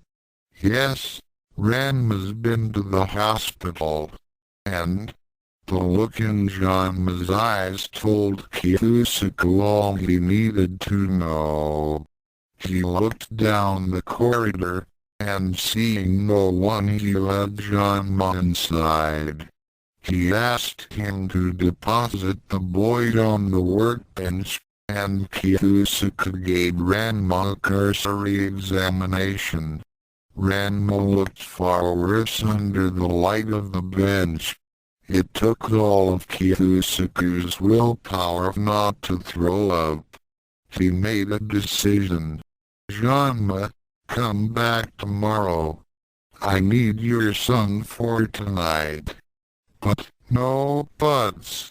You leave school to go on a martial arts training trip. You come visit your friend only once a month, and now you're the one who comes back after a full year to want me to do something, to fix something you took away from your son. If you really want him to live, let me do my work. Ranma cowered down, for Kiyusuke rarely let his temper flare. He bowed an apology and quickly left the premises to his friend's wishes. After Kiyusuke closed the door, he lit a cigarette and glanced back to the boy on the table. He made a smoke ring and sighed heavily. There's nothing I can do. I'm no doctor, he thought. Ranma's asking for a miracle. Cybernetics can't create miracles. Unless... Kiyusuke gazed at the nearly dead child on the workbench, then to his computer. He turned the computer back on and opened a file related to his work on Project NK 966. He scanned the file until he saw what he was looking for. Akiko can wait, he thought. If all goes well, I'll revolutionize cybernetic technology as we know it. She'll understand. He checked the information once more and opened a new file. Taking out an indexed folder, he thumbed through it for the notes he needed. Once he found what he was looking for, Kiyusuke started to type. After 20 minutes he ran down to research and development and placed in a query for his new project. It'll take an hour, he thought. Just enough time to think of something else. Kiyusuke was very fond of Ranma, the main reason he was willing to do this for him. It was also the main reason he was hoping to have a boy when Akiko delivered. He took the elevator upstairs, ran to his office, sat back down at his computer and started typing again. The stasis apparatus I'm finishing downstairs should hold him for a few weeks, he said to himself. That gives me time to work on something for him. An hour later, Ranma was transferred into the apparatus, and Kiyusuke decided it was enough for the night. He hesitated before deciding what to name and where to put the new file. He really didn't want his wife to know about the project, for she might tell him what a waste of effort Kiyusuke was putting into it, and money. He typed in a name, and the computer saved it onto a floppy disk Kiyusuke put in the drive. Taking a pen out, he labeled the disk and stored it into his jeans pocket. The label could not have been seen by any conventional means, but anyone with X-ray vision would have clearly seen the inscription on the disk. NK 1078, or anime 1/2 and all-purpose cultural cat girl and UKU project NK or anime written by Celeste Bullard Chapter 4. Pulling the trigger, Ranma tested his new restraints. He knew he could probably break free of them, but that really big metal thing looming over him squashed down any thoughts of escape. Ranma Neko seemed eager to take over and get them out, but Ranma felt wary of what he planned to do. How do I always get into these situations? He thought. Shut up, Neko, he added. The interrogator, Akiko, smirked as she watched Ranma's resigned expression. It took her company years of dedicated work to come up with something as advanced as the new BC-88 power suit. Years of throwing everything she had at that infuriating cat girl. Years of trying to get her son back. She'd be damned if she didn't learn anything from the experience. Kiyusuke, this time your new android and NK 1124 will not be able to protect you. I'll destroy this abomination and then that android that hangs around my son, she thought. And then my Rhinosuke baby will come back to me, with Kiyusuke at my feet. Out loud she said, Sodom, if that's your name, I made a promise to Kiyusuke a long time ago. I promised I would chase him to the gates of hell if that's what it would take to get Rhinosuke back, and you know he will get in my way. She dismissed her associates and waited for Ranma's response. Arisa, from within the suit, also awaited Akiko's orders. She couldn't wait to try out MHI's new line of weaponry. Kiyusuke? Rhinosuke? Who are they? Ranma asked. Inwardly he thought, Rhinosuke. That rings a bell. I'm sure I remember that name somewhere. Akiko let her impatience show. Look here, Sodom. Give up with your stupid games and I won't break you down. Needless to say, Ranma was feeling a little ticked off at this point. Angrily he blurted out, "What is it with this stupid break me up into tiny pieces anyway? I have no idea who this Kitsuko or Rhinojuke is, and I sure as hell don't know what you keep going on about." Akiko was slightly taken aback, and began to see. No one, absolutely no one talked to her this way. "Kyuko, teach this insolent android some manners." Kyuko came out from behind Akiko and gave Ranma a disapproving glare. Arisa waited impatiently. "You had better listen to Lady Akiko," she told Ranma, "unless you really want Arisa to have her fun and destroy your body."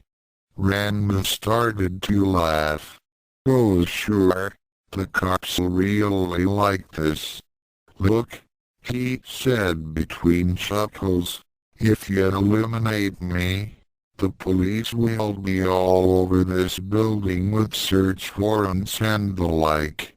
I don't know much about them, but I do know killing me will bring them here." Kyuko tilted her head. "Really? I don't think so." Ranma stopped laughing. "Huh?" he asked. Kyuko smiled. "The police won't come for a robot, you know." "Okay. Would you stop calling me that?" he yelled. "But it's true," she continued. "Why don't you look at that poor leg of yours, HMM?" Ranma stared at Kyuko's face. "When you survive 3 long years of attacks thrown by 3 violent fiancés, 3 heated rivals, several lunatics, 1 cowardly yet persistent parent, a panty thief, a wise yet dangerous old woman, the invincible martial artist of the week, and on one occasion a giant lobster with shears, you learn a lot by facial and body expressions." Kyuko had no trace of malice on her face, no telltale quirk that told of some little private joke she was sharing with herself. None at all. He decided to shut up for once and take the information at face value. He slowly looked down at his injured leg, afraid of what he'd see. It was normal looking, except for the burn marks and the long gash in the side. The blood had clotted, so that was a good sign. If it weren't for the wires jutting out of the wound and the traces of metal here and there, Ranma would have thought nothing of it. As it were, he was shocked beyond belief. Okay. At the age of 10 I get trained in some stupid form of martial art that leaves me scarred for life. I lose one of my only friends because of a stupid duel he couldn't get to. I go to China with Pop even though the stupid moron doesn't speak a word of Chinese.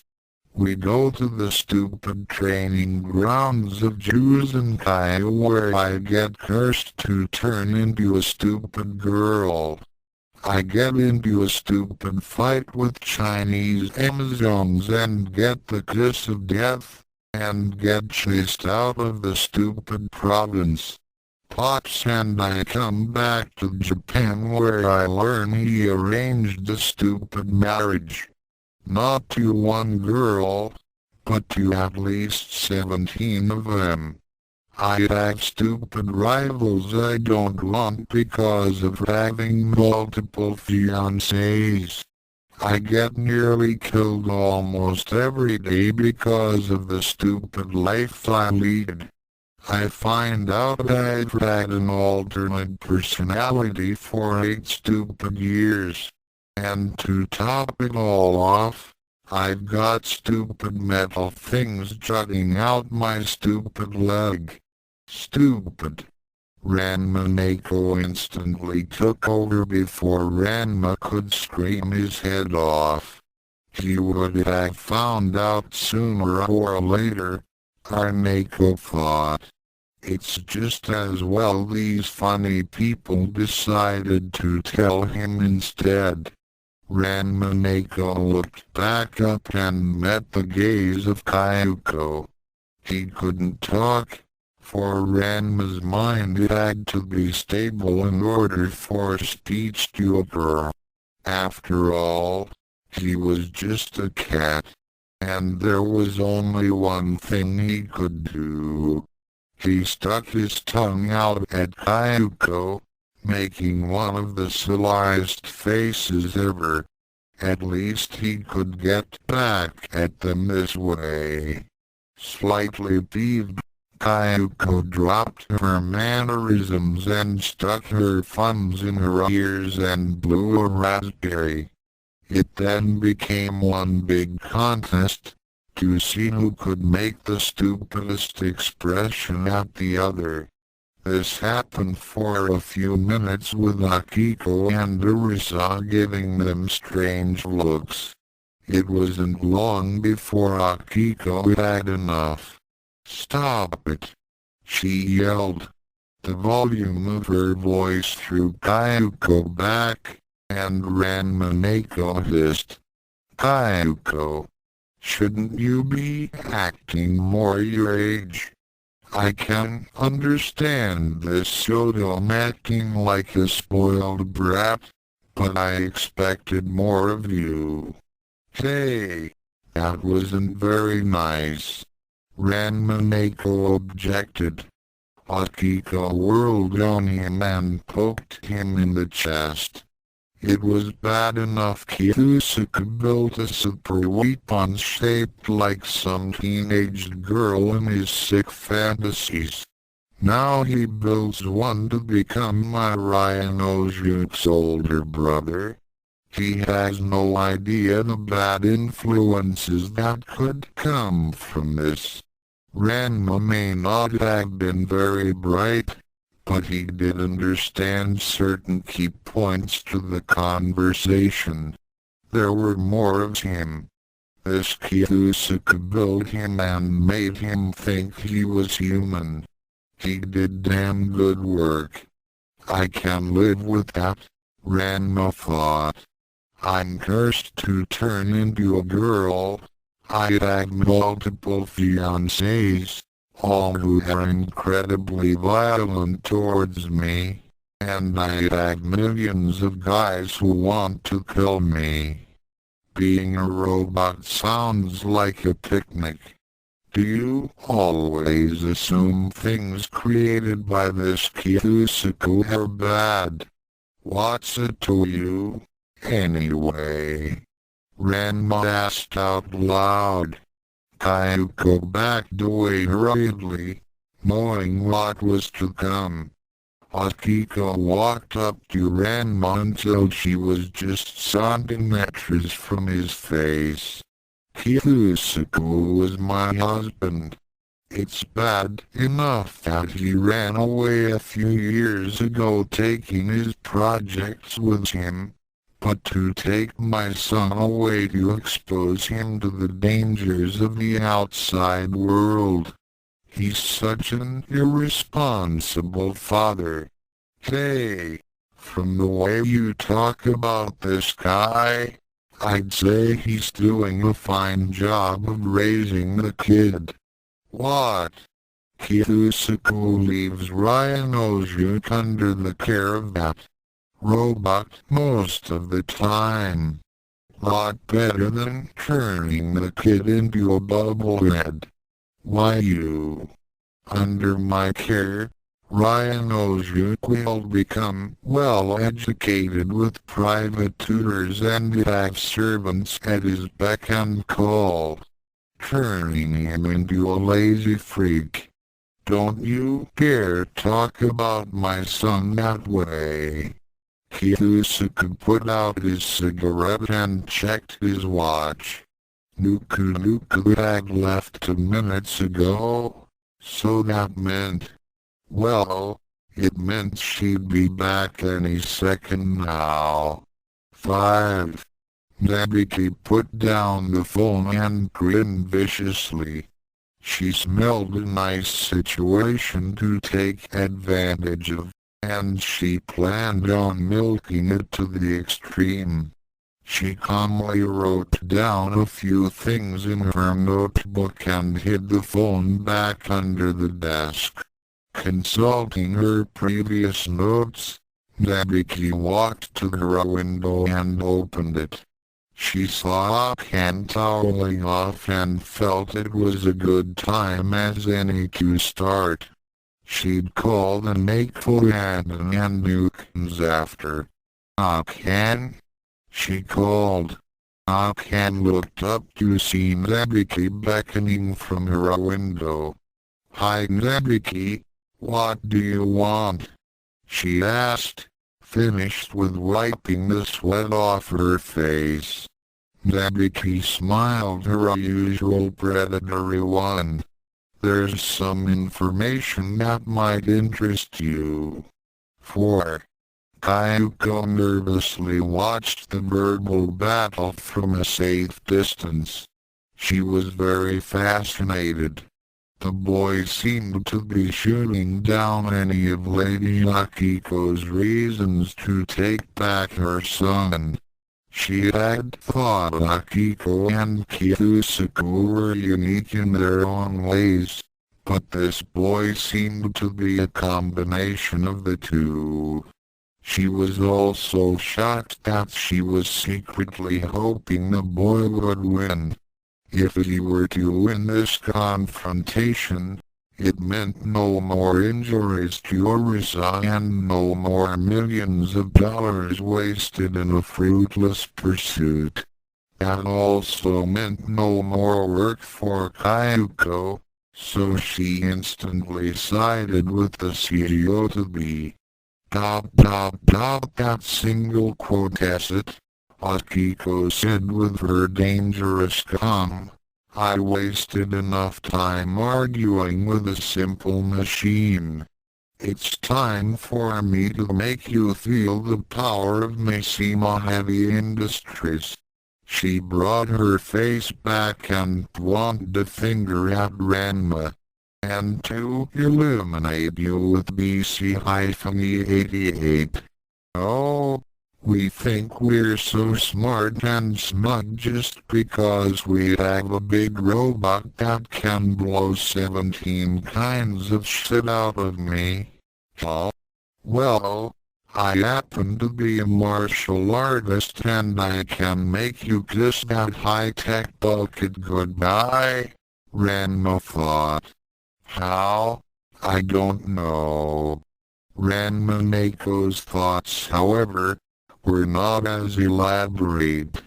The feline mind does not normally deal with introspection and forethought, being a creature of impulse.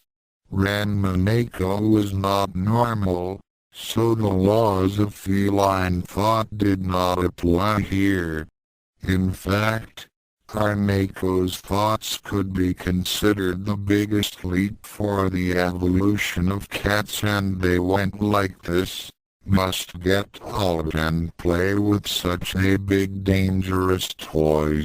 Somewhere along the path between the brain and the mouth, the two thoughts between the personalities clashed together and became two words. Oh. Akiko smiled and turned to her two subordinates. I trust the elimination of this new android is in proper hands. Yes, ma'am. Kayuko saluted. When Akiko left, Kayuko sighed and listlessly dropped her hands to her sides. She had a sneaking suspicion was to happen next. "Arisa, let's get this over with, okay?" she asked wearily. Arisa glared from within her suit. "No way. I want to have some fun first." Kayuko sighed once again, a drop of sweat slowly working its way down the side of her face. "You just blew up millions of dollars worth of Mishima technology an hour ago," she exclaimed tiredly. "Kayuko, you know how stressed out I get in the office. Besides, this is to continue where I left off." By mutual agreement, Ranma Mako took over while the two office ladies were bickering and twisted his arms around to lift the table from out under him. He flipped over, tearing his leg restraints and landed awkwardly on one foot, still carrying the table. The two looked back to see Ranma and his amazing display of balance. Kayuko stepped back as the BC-88 opened fire. "I won't let you." Ranma Mako nimbly dodged the blasts and appended the table on the power suit's head. The table splintered, but the suit seemed undamaged. Ranma Mako jumped behind the machine and grabbed some of the paneling, tearing it off. He made a fist and punched the console, causing it to explode violently. "Stop, stop, stop, touch me." Ranma Mako started ripping cables and wiring out of the damaged mech. The power suits shut down. Ranma Mako then lifted the BC-88 over his head and, straining from the weight, he drove the mech into the wall repeatedly. 3. Parisa, Kayuko yelled. Within the suit, Arisa grimaced from the force of the impacts. No one, not even the android, could damage Mishima's new muscle. She smiled, for after a few years of fighting NK 1124, she suggested a backup power system in future battlesuit designs. That way, if the android managed to disable the suit, it would think the job was done and be at a disadvantage. And people like Arisa knew where to insert the dagger. She turned on auxiliary and waited for the system to come back online. Seconds later she picked up a surprised Ranma Mako by the waist and started applying intense amounts of pressure. No one dares look down the power of Mishima Heavy Industries. She grinned. "Now let's see how you can handle the force of 2,000 tons of pressure, android." Ranma Mako clenched his teeth as Arisa tightened her grip on him. The tightness of the clamp seemed to be getting to him now, for he could feel his ribs starting to buckle. His vision also started to blur profusely. "Geez, she's stronger than Ryuga," Ranma mentally shouted as Ranma Mako closed his eyes. "Don't give up yet. You've barely used this body for more than a couple of minutes. You've got to get out of this psycho's grip. Come on. Crush." Arisa said through clenched teeth. Why you? This growl was directed at the BC-88. Ranma pulled back his fists and was about to punch hard when one of the walls exploded inwards. Kayuko gasped. NK 1124. She yelled. Nuku won't let you hurt him. Nuku shouted. She immediately went into battle mode, sensors looking very much like cat ears shifting into position. The following happened in the time span of 6 seconds, and can only be explained sequentially. First off, there was that bit where Nuku crushed the arm holding Ranma, dropping him to the ground. The second involved extreme amounts of force exerted by Nuku lifting the BC-88 and launching it out the same wall she came in. The force exerted was enough for the mech to cause an even bigger hole in the Mishima building, and also effectively causing it to land a good 6 or 7 kilometers away. Oh yeah, and the third revolved around Nuku picking up the semi-conscious body of Ranma and running out. As Kayuko put down her arms, she noticed a Ranma-shaped hole in the scenery. Not literally, but figuratively. Either way, Kayuko knew she was in for one hell of a day. Akiko, who had been watching the fight from the safety of her office, forced down the urge to scream. Once again Kiyosaka foiled her plans. She sighed instead and summoned Kayuko. Take poison 4 and head to my husband's place. Try and capture the escapee. 2. It was Kayuko's turn to size. Being the more level-headed of Akiko's two servants, Kayuko felt it a waste of good technology to send it after the NK 1124. Arisa, the other one, was more than glad to try it and blow everything up within a 5-kilometer radius. If so happened that the NK 1124 was in the way, even better. Kayuko was about to point out those facts when she noticed the look Akiko was giving her.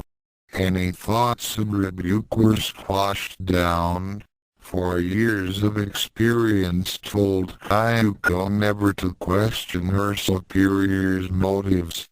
Yes, Lady Akiko. I had a serious case of writer's block. Had that with 16 million other things I had to do, and you get 10 minutes of free time each day. Not really enough to keep an idea working well, but my pre-readers tell me I managed to keep it all in line. If you don't think so, or if you just want to voice your comments on this series, email your thoughts to enchanto@gold.interlog.com and I'll certainly reply. I apologize to anyone who wanted Nuku to play a stronger role in this chapter. I'll do better, I promise. The Project NK Ranma series is archived at http://www.fortunecity.com/skyscraper/seagates/131/nkranma.html. Special thanks again to Richard Lawson, who gave me the information on Nuku Nuku needed to start this fic and for pre-reading a few chapters. Salutations also should be sent to Wade Tritchler for proofing my works, and to Jim Robert Batter, aka Shadowmane, for also majorly voicing his support on my series. Coming up next, Ranma gets his questions answered, but not all of them are quite to his liking. Rating: most audiences approved. Contains some technical babble. Ranma 1/2 is copyrighted 1998 by Rumiko Takahashi/Shogakukan Incorporated and anyone else who rightfully owns the copyrights. All-Purpose Cultural Cat Girl Nuku Nuku is copyrighted 1992 by Yazutaka.Futuba/King Records/Movic. This fanfic was written entirely for entertainment purposes and not for monetary benefit. Please don't sue me. Any similarities with other fanfics are purely coincidental unless stated otherwise. This is my second attempt at a decent fanfic. This also happens to be my first attempt at prose. Be lenient. Information is based on the author's experience of the series, meaning a truckload of Ranma 1/2 put to OAVs and a few fics of Nuku Nuku. Japanese will only be used when necessary, and not to show that this author can speak English with Japanese phrases. Incidents from Ranma 1/2 are based on the manga and incidents from Nuku Nuku are based on phases 0I, 0II, 0E, and 0GI. Cybernetic information and theories were partially influenced by the manga version of Masamune Shiro's Ghost in the Shell.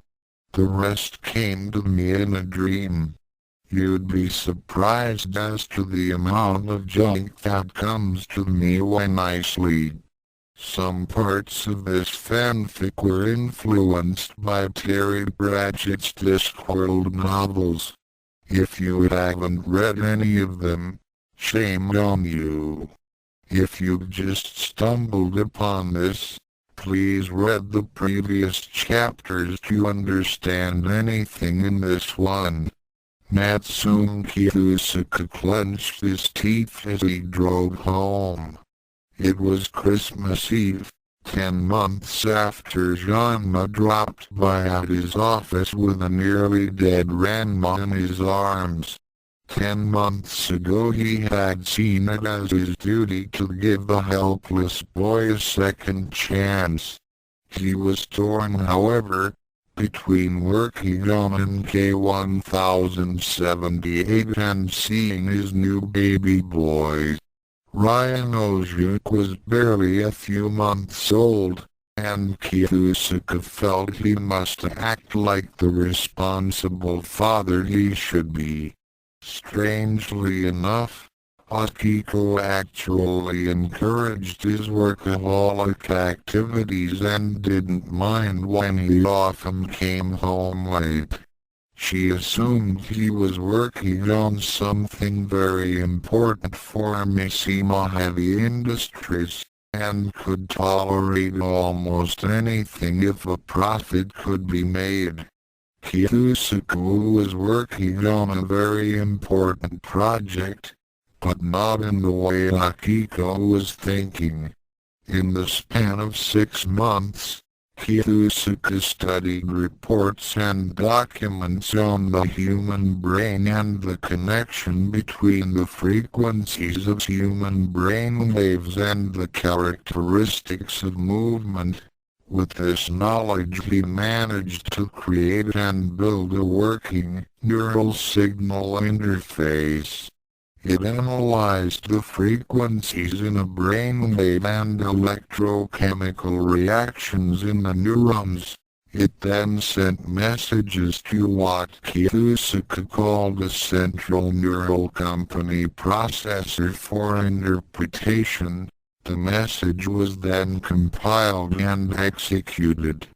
Interpreted brainwaves for complex movements, such as walking or flexing, were sent to the secondary neural company processor for further interpretation. Basically, instructions from the brainstem and cerebellum were converted into machine-readable code the NSI could understand and carry out. Kiyosaki had then replaced the most damaged areas of Ranma's mangled body, the arms, legs, and skull. Almost everything. He built the artificial parts necessary and attached them to the NSI with fiber optic wires. Using the most advanced techniques, he succeeded in removing the brain and spinal cord, and encased them in a special container for a linkage with the NSIs. He also removed serious cuts and bruises by growing a tissue culture and applying the skin cells to the affected areas. While Ranma's mind was whittling the months away in a mind simulation Kiyosaki created, he linked the brain with the NSI and ran some diagnostics. After a few weeks of testing, Kiyosaki could finally declare the project a success. He had created the first ever cyborg. Kiyosaki could receive plenty of patents on his work, but due to the nature of the project, he would have to keep it secret for at least several decades. Only he and Ranma would know what Ranma was really like. That was when Ranma's brain started to deteriorate. Catching the disaster in time, Kiyosaki managed to recover Ranma's mind in a memory box. It was a simple process of transferring the electronic impulses and information stored in the neurons and glial cells of the child's brain into an indexed storage unit. The problem was, though experiences and thought patterns would be transferred completely, things like speech patterns, analytical habits, etc. would be lost. It would reflect on his later years, certainly. The brain itself Kiyosaki placed into a redesigned stasis unit. It was damaged beyond use, but he felt it could be used for a later study. Now Kiyosaki had to find a way to emulate the central neural processor, Kiyosaki's fancy word for brain, without warping any part of Ranma's memory. He knew there was absolutely no way he'd be able to create an artificial brain that could work like a human one. Such powers he felt belonged to the gods. After all, modern science could still not define all the characteristics of the alleged gray matter. But Kiyosaki was not a quitter, and his thoughts the next day proved it. Although he could not perfect an artificial brain, he could try and come very damn close to the real thing. All he needed was more time, and more research. To sleepless and grueling months later from extensive study of Ranma's brain, Kiyosaka came up with enough information to create devices similar in function to the brainstem and the cerebellum. After several project number updates from redesigning and reconstruction, the devices were installed into the NSI-R3, Revision 3. Project NK 1078 was almost completed. Now came the tough part. He'd covered those parts of the nervous system which handled the purely mechanical functions, heart rate, digestion, motor activity, breathing. Those were the parts that he, as a scientist/engineer, felt most capable of handling. Kiyosaku's lips quirked at the memory of just how well he'd handled them. Things like the pituitary and pineal glands he simply could emulate. All he needed to do was to set Ranma's internal structure on an electronic timer to control the ultradian and circadian cycles of the biological clock. He also needed Ranma to visit him at least once a month for updates and maintenance checks. But that still left out the most generous portion of the brain's function. How was Kiyosaku, or anyone, going to program a computer to feel? The most complex part of the brain was undoubtedly the learning and reasoning centers, the cerebrum. To complicate the problem further, the cerebrum was the governor of memory and sensory perception. For this he needed a really serious miracle. Defining it was hard enough, but to attempt to recreate it, to duplicate it mechanically. Well, Kiyosaku did make a preliminary sketch of what it would take for just rudimentary service. Problem was, he highly doubted Ranma would want to carry 600 kilos of computer equipment on his head. More advanced service, for say a normal human, would require several inconveniently large buildings.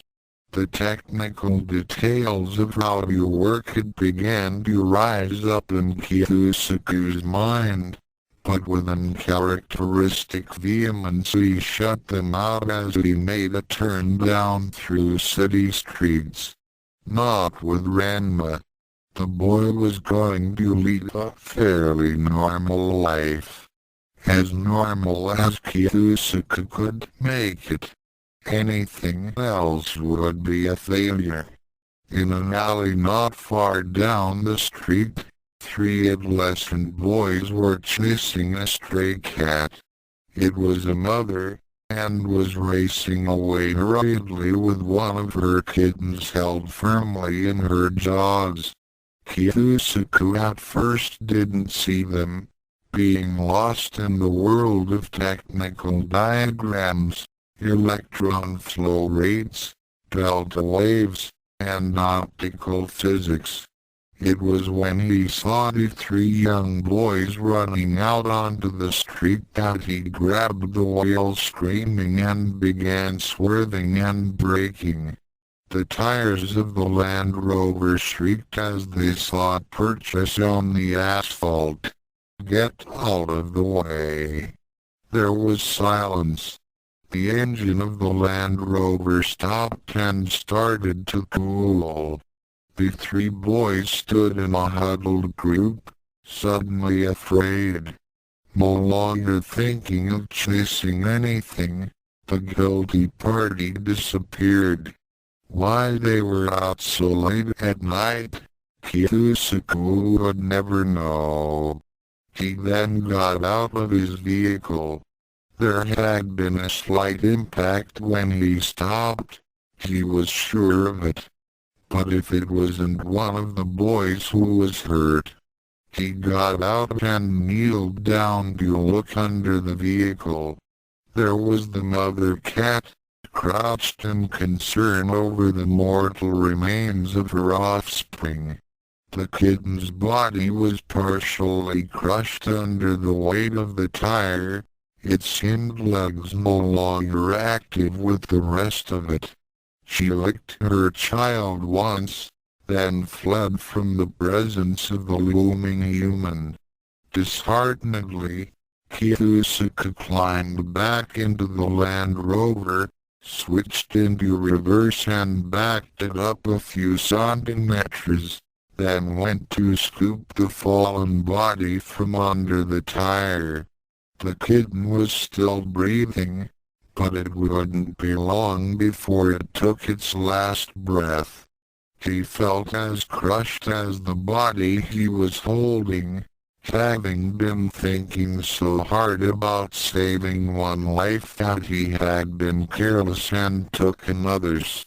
Soon the poor thing would be no more, and somehow it seemed as if his plans to save Ranma were going in the same direction. Kitsuka cradled the dying kitten in his arms. Even something so simple as this could think and reason better than any machine that he could ever build. Memory, perhaps. The senses, certainly. Reason. Emotions. There was one more thing he couldn't program into any machine. The need to survive.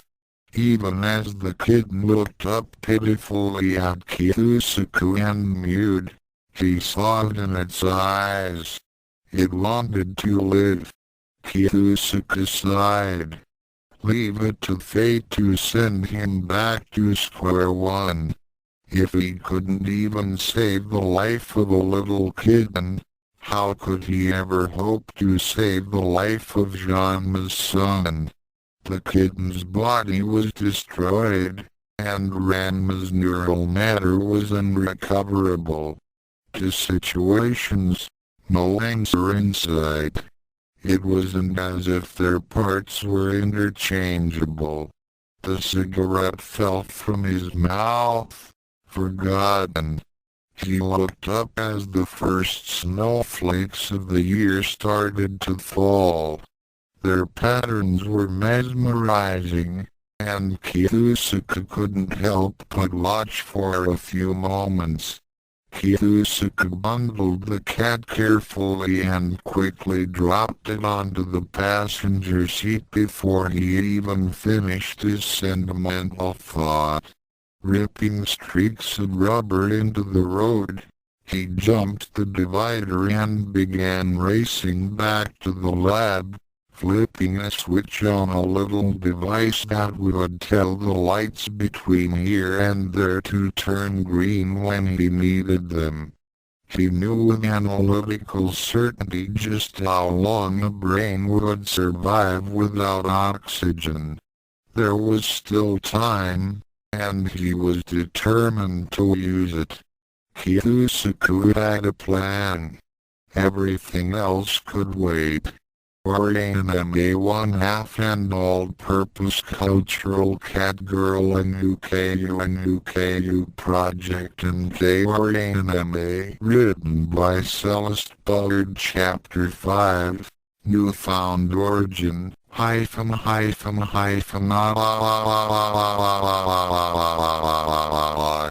1. The apartment door slammed and Kitsuka checked his watch. He then walked out of his workroom and stared down at the boy on the couch. The boy had the strangest expression on his face, as if he'd been offered an all-expenses-paid trip across 328 different dimensions and 196 different astral planes, and took it. Nuku. Did you use Ryu's new bicycle? He asked. Nuku, standing to one side, nodded her head. Kiyusuka sighed, and calculated the time and distance between the apartment and the Mishima building. 35 kilometers in 20 seconds flat, he said. Now once he catches up to us, I'm sure he'll be glad you saved him. The sarcasm was lost in Nuku, who simply giggled and decided to play with the boy's face as if it were silly putty. Kiyusuke lit another cigarette and watched for a moment as the boy was lifted off the couch. It was quite comical to see the boy's face being contorted into very strange shapes. You should stop doing that to the poor kid's face, Nuku. He's not me, you know. It was then the disheveled figure groaned. A startled Nuku accidentally let go, and the boy immediately fell onto the floor face first. He staggered uncertainly to his feet, looked around the apartment with unfocused eyes, rubbed the new bump on his face and mumbled something rather incoherently. At least to Kiyusuke. What's a tomboy, Papa-san? Nuku asked. He's still a little disoriented, Kiyusuke explained. After traveling at, he calculated, 6,300 kilometers an hour, he's entitled to feel a little sick. Don't give him a nasty shock. Why, Papa-san? Kiyusuke considered. Well, Nuku, I'm sure you wouldn't be happy if someone woke you up from a really nice nap. But if it was Papa-san or Ryanosuke or Mama-san needing help or Aimi-chan or Urisa wanting to play or Yoshimi-chan. Okay, Nuku. Humans just don't like it, okay? Yes, Papa-san. The boy's gaze latched onto the bathroom door as if it were the only solid thing in a spinning universe, and lurched towards it as if driven by a puppeteer from above. Kiyusuke watched uncertainly as the door closed, hoping there wasn't some sort of malfunction beyond the effects of the wild ride. The water tap could be heard running and a voice suddenly screamed out as the owner woke up. Kiyusuke stuck a finger in his ear. Did that voice all of a sudden sound rather like Nuku? He was very certain that under normal circumstances male vocal cords did not go 2 octaves higher and reflect the exact same tone as his daughter. Then, it stopped as suddenly as it started, and Kiyusuke couldn't dwell on it any further. Must have been my imagination, he thought. The door opened again as the young man, sopping wet, walked out.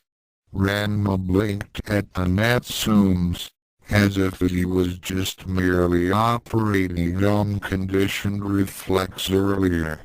He took one look around the room and started swaying gently on his heels. How did I get here? Ranma ventured.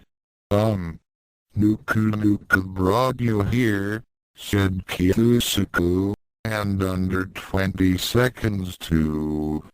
Ranma blinked again. Is that why am I feeling a little sick? feel free to use the toilet. Just don't get any on the floor. Where the heck am I? The Natsume residence. Recognition dawned on Ranma's face as he took a better look at Kyusaku. Dr. Natsume, he greeted weakly before falling forward. I'm back from China. It was certainly a beautiful day. Sumiak laid the shoji board on the lacquered dojo floor, near the gardens, and together both he and Ranma Panda were engrossed in their 7th game of the day. On a day like this, both men watched the board in rapt attention, stopping only to drink their sake, watch the butterflies fluttering around the flowers, or notice the other man's distraction and place a few extra tiles on the board. Both found the game very relaxing. It gave them time to reflect on past events, time to clear the mind of the daily ordeals and Akane's habitual scream of the day, and time to watch each other to make sure they weren't cheating, but for one moment if the other turned around. Shotom, soon said, breaking the silence. It is a fine day, is it not? Ranma Panda held up a sign. Agreed Tendu, it answered. I believe tomorrow is also going to be even better. Ah yes, and I felt yesterday was just as good. Tuesday should be particularly fine. Yes. Yes. They stared at the board. Kasumi came out and refilled their glasses. The birds chirped. Akane has certainly been more and more irate lately, hasn't she? Don't worry about it, Tendu. She's just growing up. But the amount of damage she's been causing to the training hall because of your son. I said not to worry about it. They both prideful children who won't admit to their true feelings. They'll crack soon. I hope you're right. Indeed, Tendu. Yes. Yes. They stared at the board, and gulped down their drinks. When you have to grown men with nothing to do but play shogi for 7 days of the week, don't expect them to have interesting conversations or social structures. The shogi board itself radiated more intelligence and benevolent experience than these two blundering idiots did. I wonder where young Ranma is right now. He's been gone for a few hours. Don't worry about him. He's probably on his way home right now. There was a pause. How can you be so sure, Shotom? What if he's seeking attention from his other fiancés? No problem. An ingrate son of mine has his honor, and he knows he has to marry Akane or his honor is lost. I hope you're right. Indeed. Yes. Yes. Would you just stop it? Both men turned to look at Soon's youngest and most violent daughter, who happened to be holding a table to Ranma Panda's head. Why would I want to marry a perverted, macho, sexist pig? Akane asked hotly. Oh, my daughter yelled at me. Soon immediately began to sob. Cool it, Akane, Zabiki said from behind her. You know how emotional Dad gets. And besides, your target is Ranma, isn't it? Shouldn't you be focusing your anger on him? Akane whirled on her sister. Would you stop it? I'm not jealous. I didn't see you were. I just said your target is Ranma. Akane glared.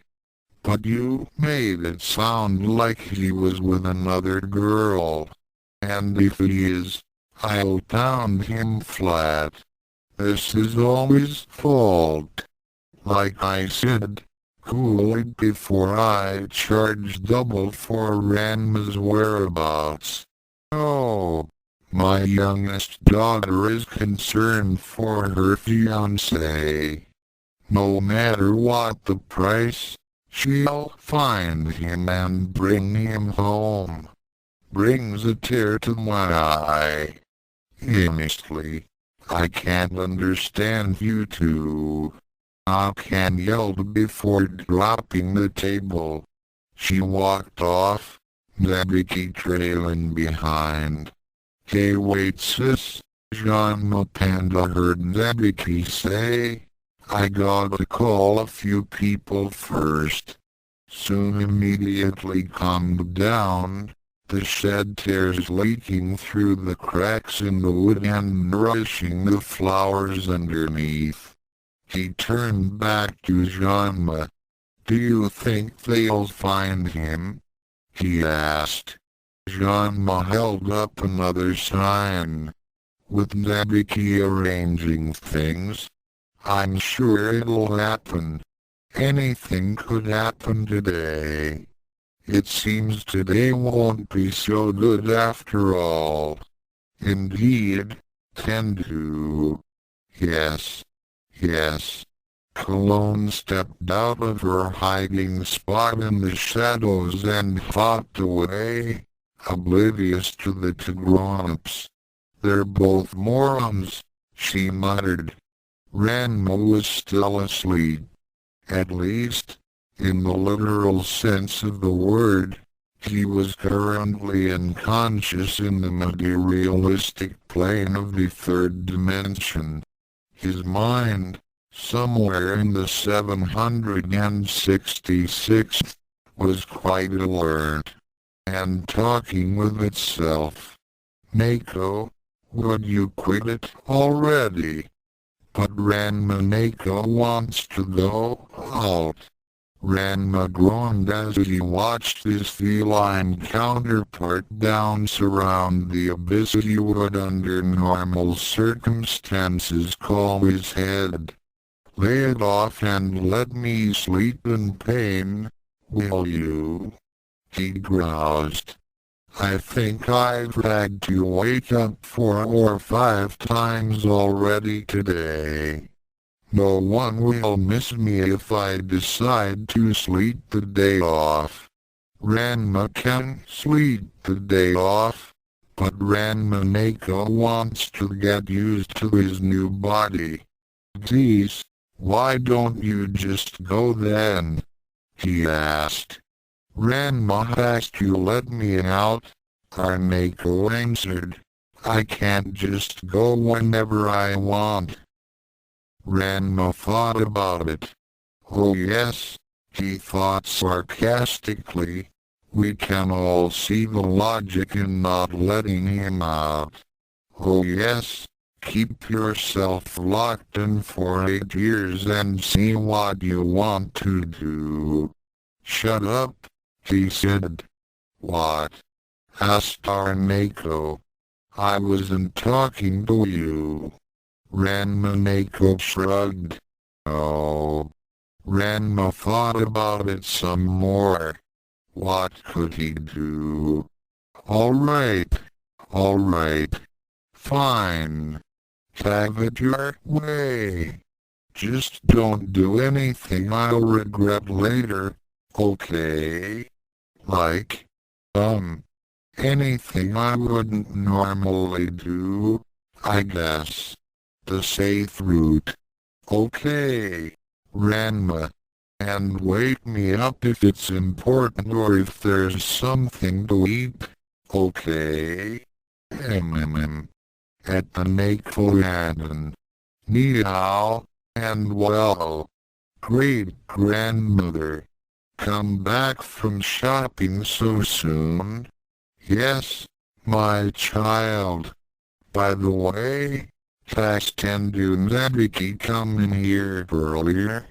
Yes, great-grandmother. She come in with violent tomboy and asked if Shampoo want information about Ranma. Did you accept? No, great-grandmother. Shampoo no stupid to ask mercenary for information. She charged too much. That's good child. Get Moose to clean up the place while you get ready. Why, great-grandmother? We're going to find your husband. But Ranma's at dojo, right? No child. That is why we have to go now, to find him. Before Akane tears him to shreds. Dob Elukans. Hello, Nebiki. Hi.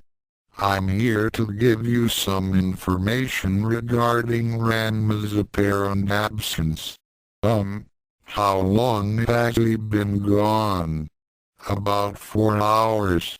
Am I supposed to be paying for information that's totally meaningless to me because Ronshin might have gone shopping with some friends? Ranma has friends. That wasn't very nice. Of course he has friends. Right. Anyway, this tidbit's a freebie. He couldn't have gone shopping because A, he doesn't like to shop, B, he would have skipped his Sunday training, and Akane pulled him out the window this morning. Ouch. Poor Ronshin. Alright, how much will it cost me? Not much. Only 1,000 yen. Well, okay. I take it Akane and Shampoo are tagging along? No, only Akane. I better go. Ronshin might be hurt. Hey Whitasik, why are you going to? I need to make sure my prospective brother-in-law doesn't get too badly hurt when Akane is finished with him. He still needs to pay off his debt. And how exactly do you plan on stopping Mallet Girl? That's for me to know. Okay then. Let me get my spatulas. In Kyoto. Excuse me, but is this the way to Tokyo? No, it's that way. Thank you.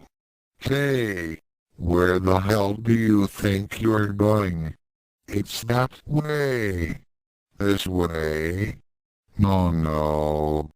That way. No. This way. No. No. Oh, forget it. It's that way. Okay. This way. Right. Are you stupid or something? And at the Natsume apartment. He's coming to where, Papa-san? It's just an expression, nuku. It means he's waking up. The first thing Ranma noticed when he stirred was the smell of a cat. He instantly sobered up and threw open the covers. The second thing Neko noticed was a pair of large, cute emerald green eyes staring at him with an expression of concern. The third thing he noticed was that these eyes were set upon a remarkably attractive face surrounded by a crown of reddish-pink hair. The fourth thing was something he knew Ranma would hit him for, and so he immediately forgot about it. "Is Shodan-san okay?" Nuku asked. For some reason Ranma couldn't reply. He kept opening and closing his mouth, and yet no sound seemed to be coming out. The way she was looking at him also must have contributed to his speechlessness. He nudged Ranma awake. "Ranma, there's something wrong," he thought. "What? Already?" "Yes, something's wrong with Ranma's voice. Ranma can't use it." "Oh, okay. Let me try." Ranma soon took over and looked directly into the eyes of Nuku. Unlike our Neko, he was used to looking at a pretty girl. However, it didn't help his voice any. Besides, usually the girl was hitting him, or glomping onto him, so his perspective was quite different this time. "Why yes, I'm fine," he finally managed to stammer. "Hey Ranma, you feeling okay?" Kyosuke asked from behind Nuku. Ranma nodded. He found it a lot easier to concentrate when his attention was focused elsewhere. Strangely enough, it wasn't just her appearance that was making Ranma unbalanced. It was the reflection in her eyes. "How's it going? You haven't dropped by for at least 4 years. How's your pop? Is he still in China? How is your training? Everything okay?" Ranma was startled by Kyosuke's bombardment of questions and quickly waved it off. "I'm okay, Dr. Natsume," he said. "Can I answer your questions later? I'm kinda tired." "Sure. Anyway, this is my daughter Atsuko." "Atsuko? Well, we usually call her Nuku." Nuku smiled. "Hi Shodan-san." Hi." Kyosuke gestured for Ranma to follow him into the kitchen, away from Nuku. When she was out of earshot, he nudged Ranma. "How do you like my daughter?" Ranma stepped back out of range. "What?" Kyosuke smirked at Ranma's rather guilty expression. "I didn't mean it that way. I meant if you like my newest android design." Ranma sighed with relief. Kyosuke continued. "After all, you did know I didn't have a daughter before you left for China, right?" "Oh, right," he answered weakly. "And you do admit my design on her is flawless." Ranma looked confused. Sure. And that you envy my newest technological breakthrough." He now looked hopelessly lost in the conversation. He said, "And that you'd like to be upgraded to the same model type." Ranma tried to get a grip. Before we get any farther, Doctor, how many hours have you slept this week?" "None at all." That explained it, he thought. When Dr. Natsume had something he wanted to do, he didn't sleep until it was done. At times like this it was best to patiently wait for him to blab the whole thing. Of course, Ranma was never all that patient, so he said, "Would you mind explaining to me what you're talking about?" Kiyusuke scratched his head, then laughed. "Oh yeah, you weren't supposed to know that." "Know what?" "Janma specifically told me not to tell you about it." Ranma grabbed Kiyusuke by the shirt. "What did Pop tell you not to tell me?" "You're an android." "Hey, white Asukan." Ranma let go, and put two and two together. "Is your personal name Kiyusuke?" "Yes, didn't you know that?" "I'm sure I've told you before." "No." This weirdo at Mishima something or other kept ranting on how I was a machine built by you and how she was going to tear me apart to get her son back. At least, that's what I think she wanted to do. Kiyusuke now looked solemn and sat down at the kitchen table. "Akiko." "What?" Ranma asked, following suit. "My wife. She's the granddaughter of the CEO.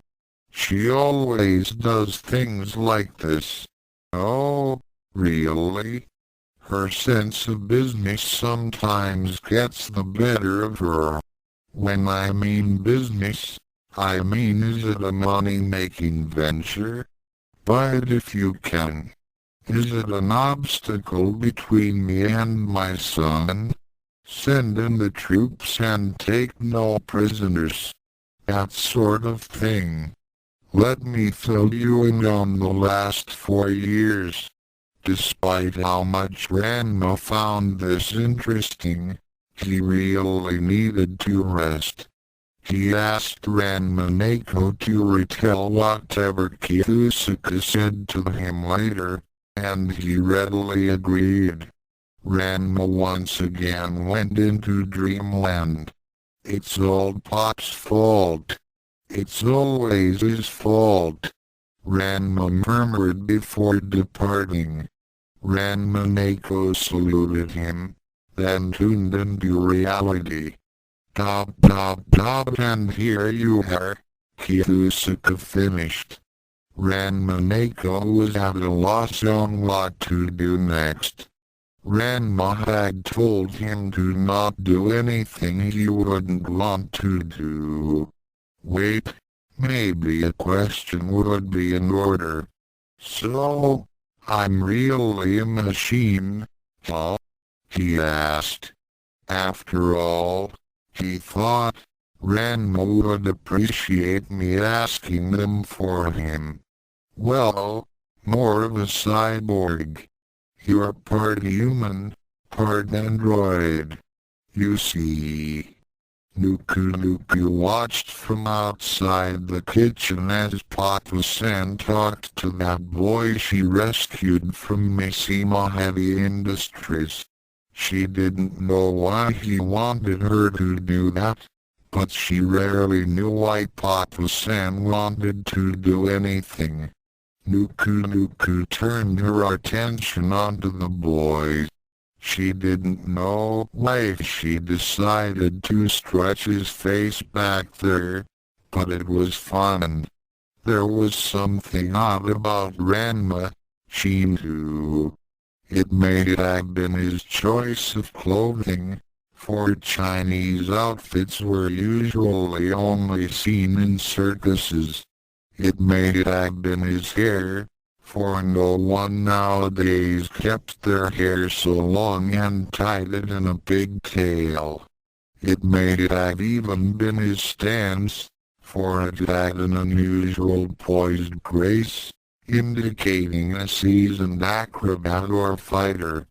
It may have been all those things, but the one thing that stood out most in Nuku's mind was his scent. It reminded her of a cat. The whole situation was rather weird to her. In the kitchen was a total stranger and Nuku already found herself attracted to him. "My lady, we are approaching Kiyusuku's apartment." "Good." Demand he releases the escaped android, and rough him up a bit if he doesn't. Warning shots only. "Oh, yes, Lady Akiko." And then you left for China." "I'm sorry, Dr. Natsume." "Just call me Natsume-san." "Okay, Natsume-san." Pops usually spring stuff like that onto me. "I know, Ranma. He always does. By the way, I need to run some diagnostics on you and get that leg fixed. Is it okay if you stay the night? Besides, it'd keep my wife out of your hair for a day." Ranma shrugged. Not only would Psycho Lady be at bay, he knew Ranma wanted to stay away from Akane for a few hours as well. Who wouldn't? What was a day going to do? "Okay," he answered simply. Kiyusuke clapped his hands together. "Good," he said. "I'd really like to hear of your adventures in China, but right now I have to work on a very important project." Kaneko shrugged again. "Okay. Oh, and one more thing." Kiyusuke leaned over the table to whisper something into Ranmaneko's ear. "Be nice to my daughter, okay? Try and be a feminist." A drop of sweat rolled down the side of Ranmaneko's head. "Yes, sir." Nuku noticed Papa-san get up and leave the kitchen. Now was her chance. Maybe she could try and figure out why she felt this way for the boys. Ranmaneko nodded. "Yes, Natsume-san." Inwardly, he wondered how he should go about it. Despite the fact he found Nuku attractive, Ranma's words continued to echo in his mind. "Just don't do anything I'll regret later. Anything I wouldn't normally do. Anything he wouldn't normally do." Ranmaneko pondered. He shrugged. He hadn't been out much, and Ranma's memory seemed vague under the subject of normal. It was when Nuku in her cheery demeanor decided to walk in Ranmaneko once again found himself captivated by her presence. Nuku seemed the same. They both looked at each other, at a loss for words. It was then Nuku broke the silence. "I'm sorry, Shodom-san," she said. Ranmaneko looked confused. "Why is Nuku sorry?" he asked. Nuku made Shodom-san sick from riding Ryan-Ojuke's bicycle." "That's okay, Nuku. Ranma's not that sick anymore. Besides, it was kinda fun." Nuku giggled happily. "Will Shodom-san be Nuku's friend?" "Okay, Nuku." but just call me Ranma. Okay, Ranma-kun. It was amazing. In the span of 10 seconds he had made his first friend. As he looked at Nuku, a sudden inspiration flooded into his brain. Normal was what happened all the time, right? Ranma wanted him to do what normally happened, right? That meant he should be engaged to this girl. Ranma opened his mouth to ask, but unlike Ranma, thought better of it. Maybe Ranma wouldn't like that. Oh well, he'd have to ask him later. A bright idea flashed into his mind. This he was sure Ranma would agree to. After all, he always wanted to practice. He wouldn't object if our Mako trained with Nuku, would he? Nuku, do you want to play? Nuku's eyes widened and her face lit up into one of her huge smiles. She clasped her hands before her and nodded, beaming with happiness. Ranma, you jerk! Ranma, you jerk! Calm down, Akane. Honestly, you constantly get worked up over nothing. Nothing. He's always with another girl, cheating. Don't you know him at all? He never cheats on anybody. You're just jealous when he even gets near another girl. Shut up, you Caillou. Hey, you know I'm right. Approaching target now. Awaiting orders, Lady Akiko. Like I said before. No, if he doesn't company operate, use pilot's discretion. My lady, are you sure? Yes, my lady. Thank you. Oh, at last. Chapter 5 is out. That took a while though. Oh well, better than nothing. Sorry for taking so long. Note, Ranma constantly changes from first to third person. He usually talks in third, but Ranma's 8-year influence caused his speech pattern to fluctuate. Note, in Japan, a male feminist means he is courteous to ladies. A female feminist means she cares only about herself. Strange yet true. I'd have to thank Jard, aka Skysobber, for helping me conclude the opening and the last parts of this chapter. Thanks, and keep up the work on your mirrors multiplied. Thanks should also be sent to Jim Robert Batter, aka Shadowmane, for giving me a similar idea for concluding the opening. I'm sorry that I didn't use it very much, Jim. Other thank yous should be sent to Richard Lawson, Wade Trichler, and to my other pre-readers of the Third Circle. The Project NK Ranma series is archived at http://www.fortunesity.com/skyscraper/seagate/131/nkranma.html. That's it, I think. Chapter 6 is already underway, and involves, well, I'm not sure what it involves yet. Maybe ammunition, the search for the missing martial artist, and a new school.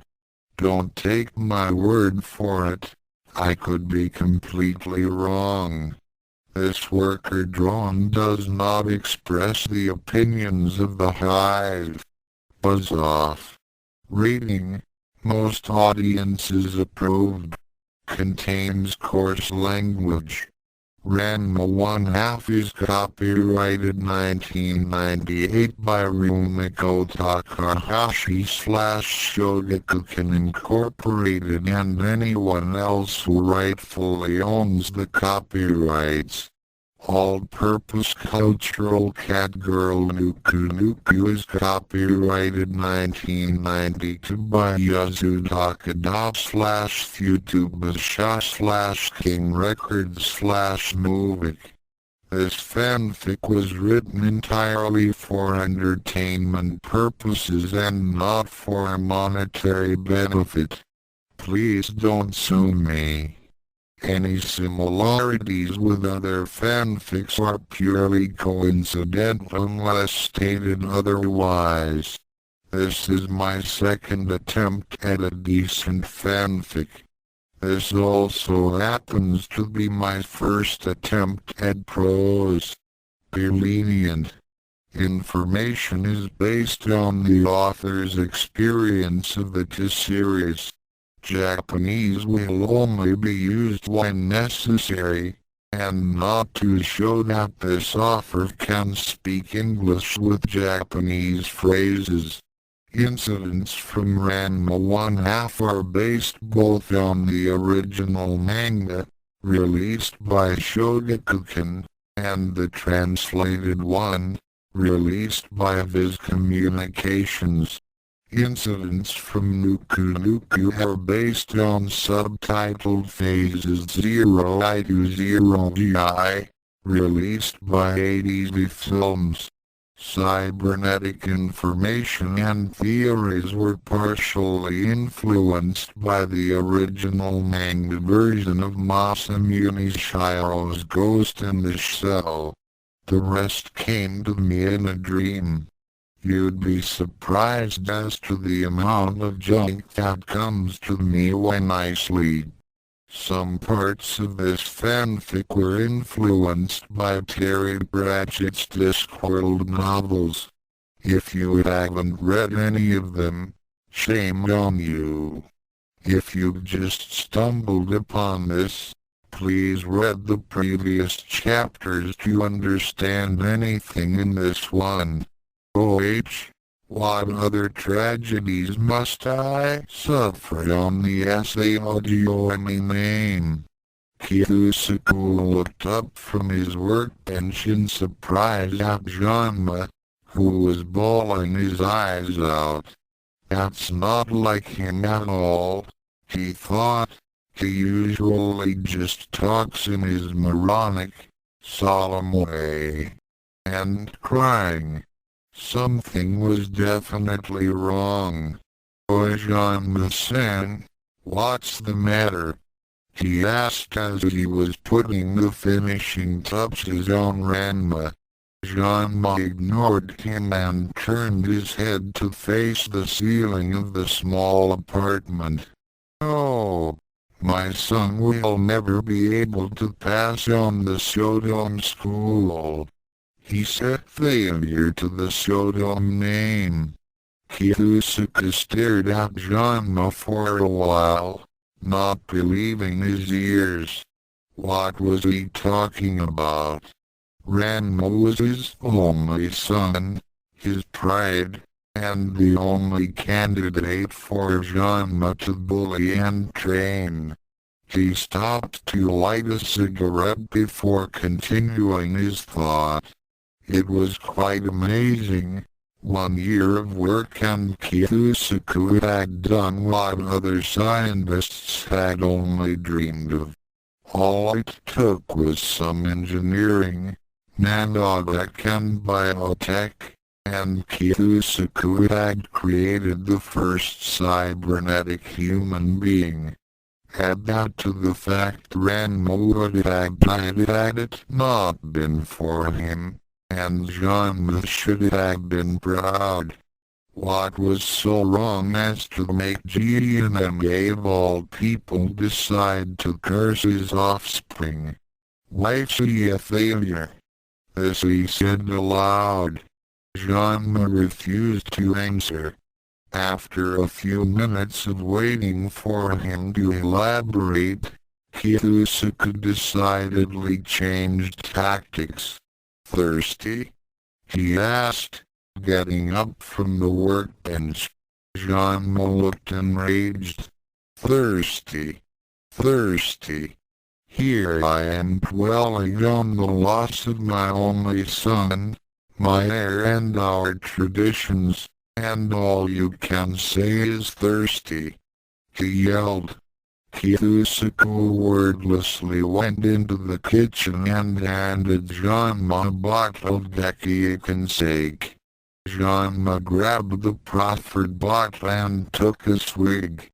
Kiyusuke silently counted the seconds as Janma took more rapid gulps out of the bottle. Never ask right away, Kiyusuke remembered. Never ask Janma about anything until you get him a good drink or give him lots of food. Once he gets something in his stomach, preferably alcoholic, his tongue unravels. When that happens, his brain locks up. After that, you can pick at his brain at leisure and he'll agree to whatever you say. There was a cough from Janma, then a hiccup. Kiyusuke sat back down at his workbench and checked his mental watch. 30 seconds on the dot.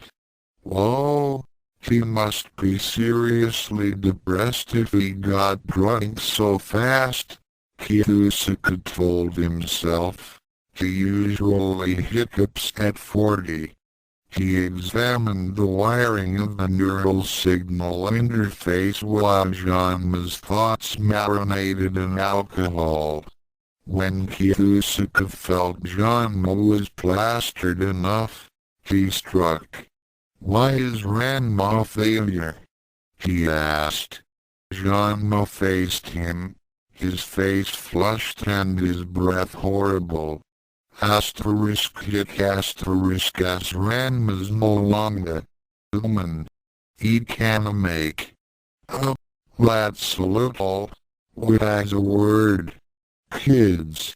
He took another swig of Akane. Kiyusuke looked astonished. Well, he did after he translated the slurred speech in his head. I mean, if he couldn't understand what the hell Janma was saying, why would he be astonished initially? What would be the point of writing this part if Kiyusuke didn't have a little difficulty comprehending the language of your common drink? There would have been little point to this if he managed to unravel what it was Janma was saying. And less than, do you think you can continue with the story? Asked Ranma, who was busy munching on a fish stick behind the author. Why? She asked, her face still glued to the monitor. I don't think the people reading this would appreciate it if you continued to ramble on like that. Right. Okay. But what the heck should I do now that I've started writing that useless paragraph? Do what everyone else does. Continue on with the story and hope no one notices. Greater than, is there more? Kiyusuke inquired. That couldn't be the only reason, he thought. Janma nodded, or at least tried to lift his head.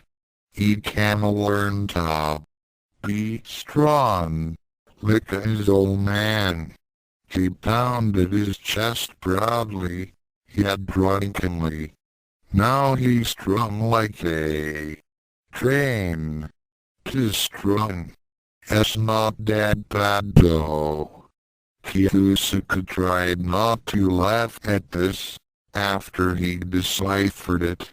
An island, S not all.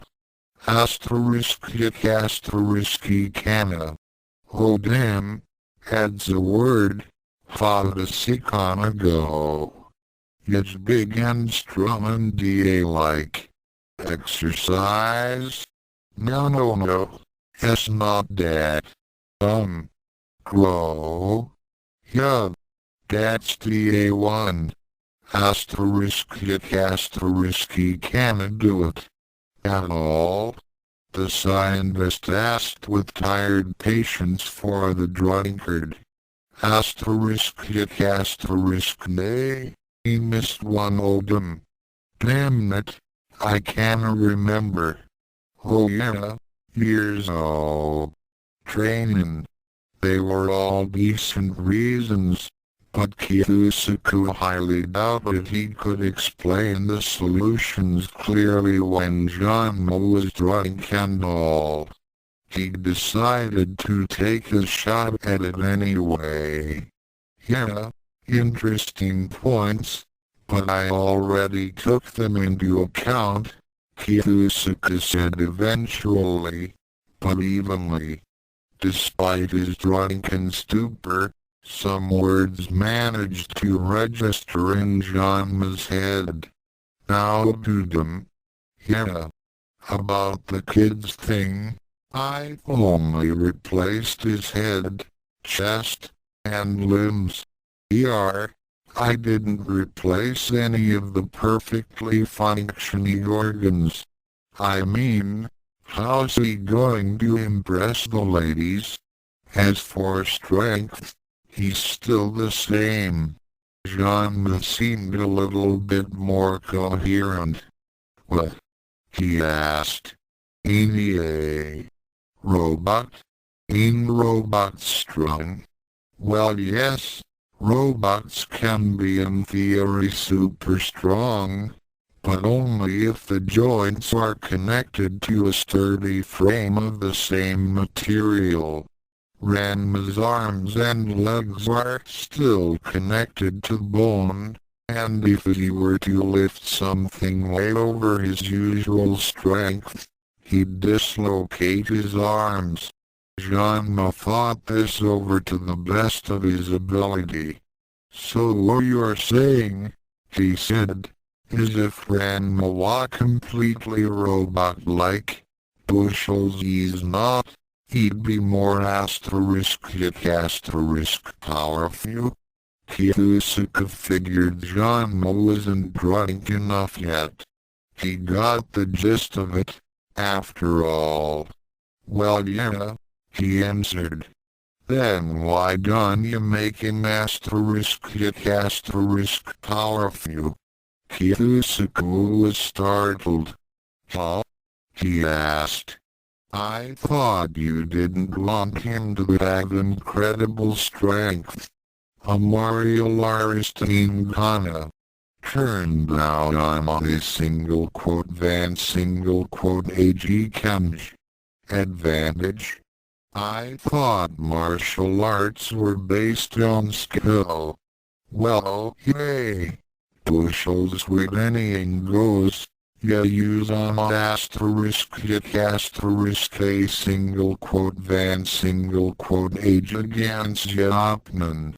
Kiyusuke looked at Janma stupidly for about a second before turning his head down at the sleeping young boy. You really only want to see your son as a fighter, an artist of war. Other than that, you don't really care that much about Ranma at all, he concluded, repulsed. I mean, who throws their son into a near-death situation hundreds and hundreds of times? I've only had Rhinosuke for a few months, but even I already know that being a bad parent will affect his mental state greatly. I know you well enough that you'll try and take advantage of anything if it means you'll get a better life, even if only temporarily. I really wonder what else you did to him, Janma, and what you plan on doing to him in the future. So, what about the training? What the heck am I going to do? How to stop Janma from doing these things to his own son? Kiyusaku was still deep in thought. He missed some. Oh yes.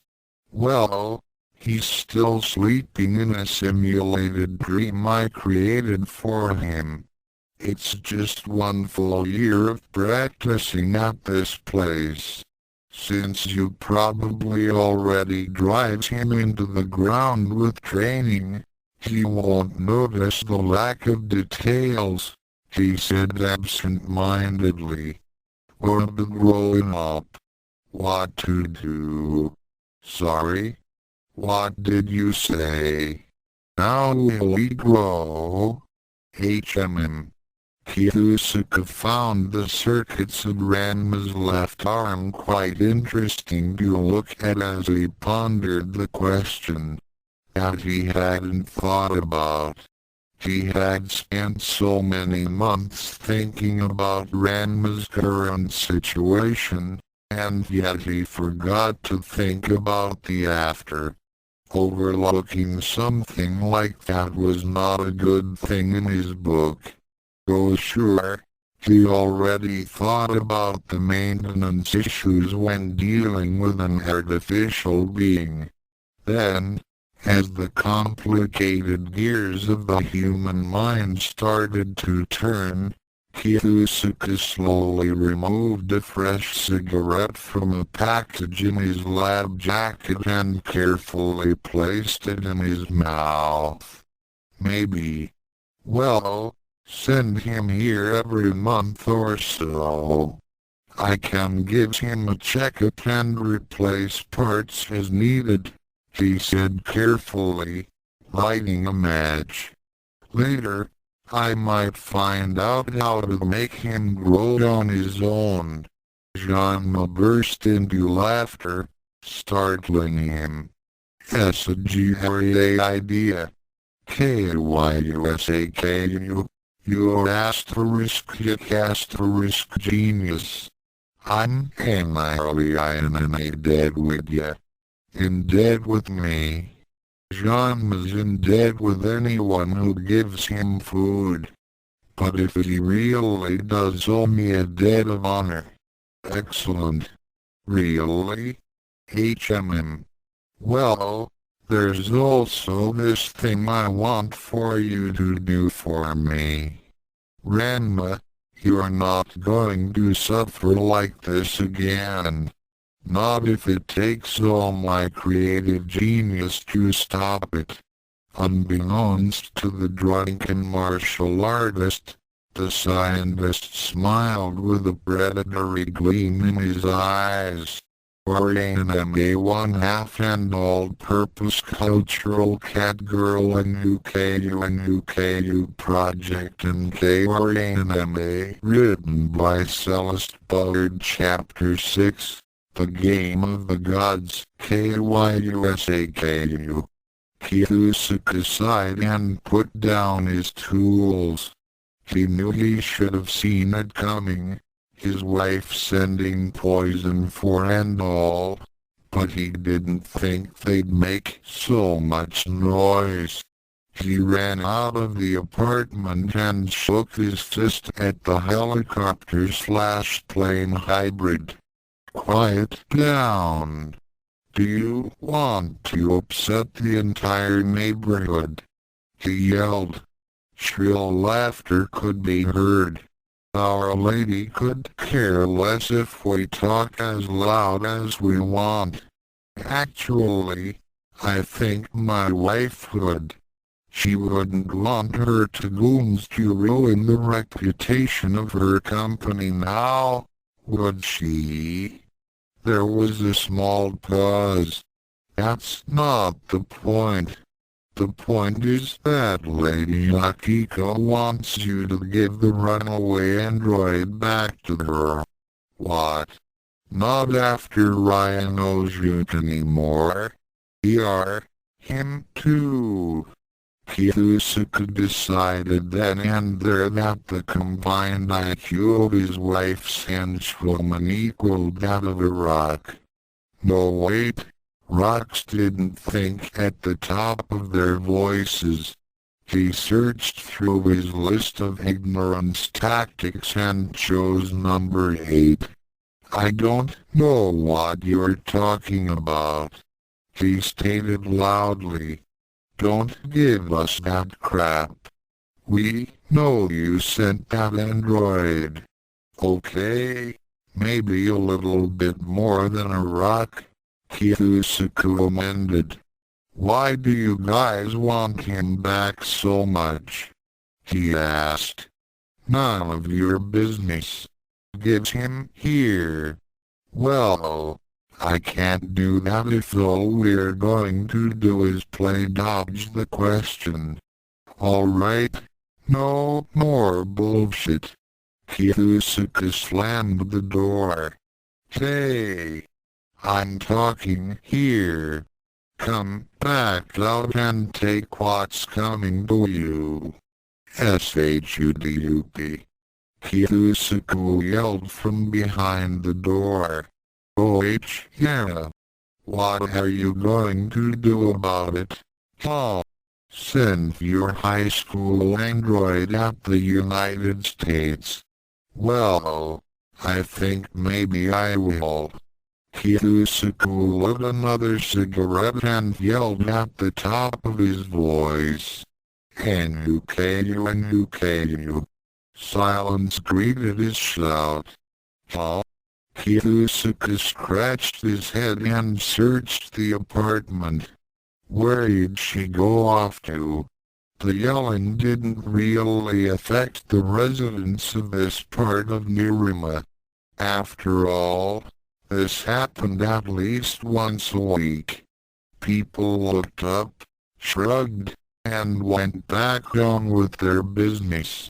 However, it did manage to attract the attention of a certain trio out looking for a certain martial artist on this Sunday afternoon. Akane stopped her death chant to see an attack chopper hovering near an apartment complex 2 blocks away.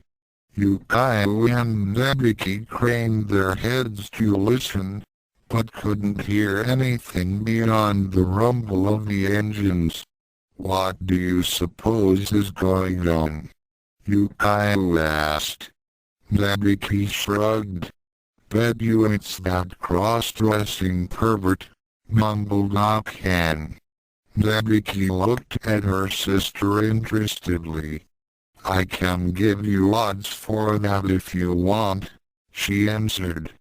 Do you always have to make a profit, Nebiki? Asked Yukayo. Of course not, came the reply. I only try to make a profit if the situation seems profitable. Which is about everything when it comes to you, muttered Akane. Nebiki glanced at Akane. Not really. Like that time I caught Ranma accidentally peeping on Kasumi in the bath. Oops, shouldn't have said that. Yukayo sighed as Akane continued to seat. Just like Nebiki to try and get people angry enough to be willing to pay anything, she thought. I hope Ronshin doesn't get hurt too badly from Akane's peculiar brand of affection. Akane's line of thought was much less coherent, and quite typical of the girl. However, this line of thought expressed by the youngest Tendu girl could have easily been translated as follows: Ranma, you perverted freak. 3 fiancés isn't enough. Now you have to go after my sister. Pervert. I'll kill you. Nabiki watched as Akane started to glow a bright red. It's amazing, she thought. I tell a simple lie and Akane takes it at face value. Being Nabiki, her mind started to wrap around the implications and the possibilities. I think we better find out what the hell is going on with that chopper, said Yukayu, derailing all tracks of thought. She broke into a run, the 10 new girls soon trailing after her. Arisa, hey! Kayuko was tapping on her partner's helmet. Arisa turned off the microphone. What? You're going to use the dummy missiles, right? Of course. I'm not that stupid. You know I only use the real warheads outside the city. Kayuko wondered briefly if Arisa even had experience firing live warheads at all, but decided not to press the point. Why can't you ever not use the weaponry, Arisa? She asked instead. She was greeted by a pause. Wait, forget I said that. Arisa harumphed and turned the microphone back on. Kisuku, are you going to comply or not? She shouted. Kayuko tapped her on the shoulder.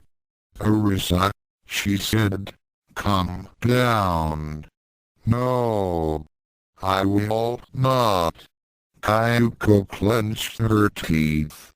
Please, stop being so unreasonable. I am not. R2. I'm not. R2. I'm not. RT, will you both shut up? Both froze in tabloid, then slowly turned to see Kisuka close his window. Kayuko removed her helmet and scratched her head. Now how did he know we were arguing? She asked. Arisa looked sheepish. I forgot to turn off the mic. Oh. From outside the viewport, the women could see Kisuka place a piece of paper against the apartment window.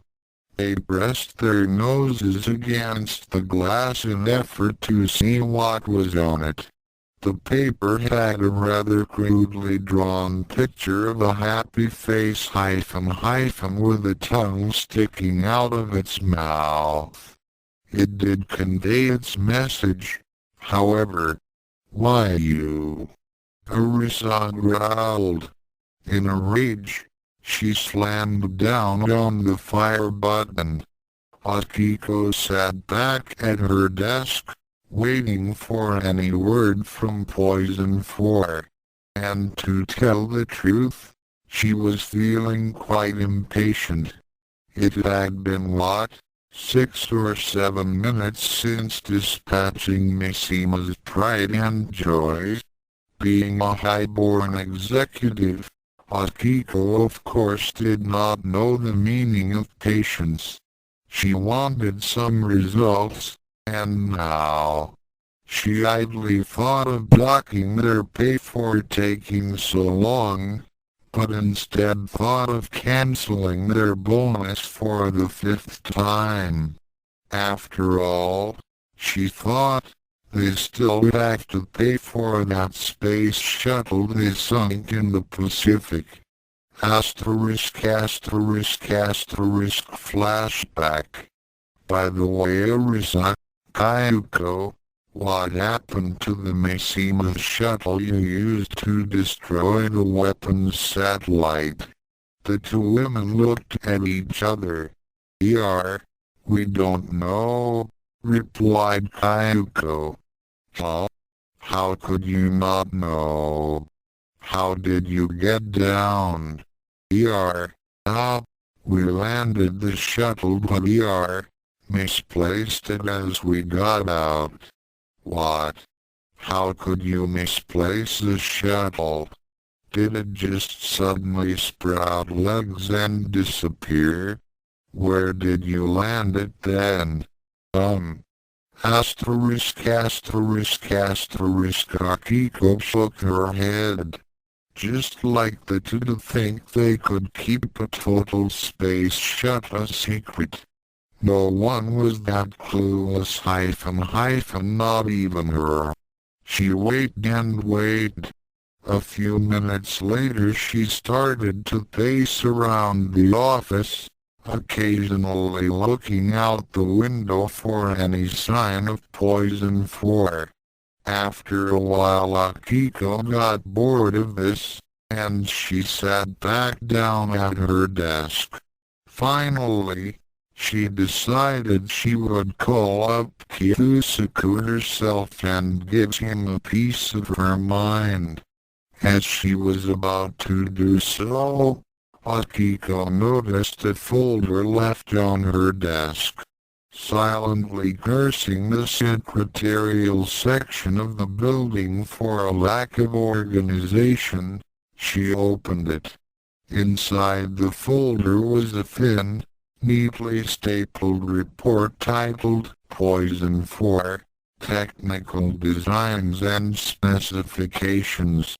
Kyusuke momentarily forgotten, and for a lack of anything better to do, she opened it and idly flipped through the pages. Mishima Heavy Industries P-290 Positioning Out Maneuverable Inclusive Stealth Operational Negotiator Aerial Combat Unit Revision 4, she read aloud. That was a new one on her. Poison actually meant something. She continued to read. Poison ACU. 4 specifications, 32 meters from wingtip to wingtip, 15 meters from front to back, 4 meters high with landing gear, 12,000 kilograms maximum load. It was unusual to find a Japanese person having grown up using the imperial system of measurement, but Akiko was one such person. She pulled out a calculator and did the math. Let's see. 12,000 kilos is about 26,400 pounds. And 32 meters is roughly 105 feet. Feeling immensely proud for knowing some completely obscure knowledge, and finding that reading the document was marginally more interesting than waiting, Akiko read on. Dual MHIGD-35 rotary system generators. Emergency non-afterburning F-404-F1D2 engine. Akiko felt a headache coming on. I don't need to know these things. Why did the R&D department have to make it hard to? Oh wait, they included diagrams.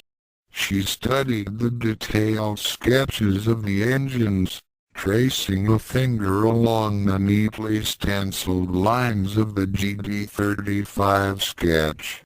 From within her came the feeling of tremendous pride.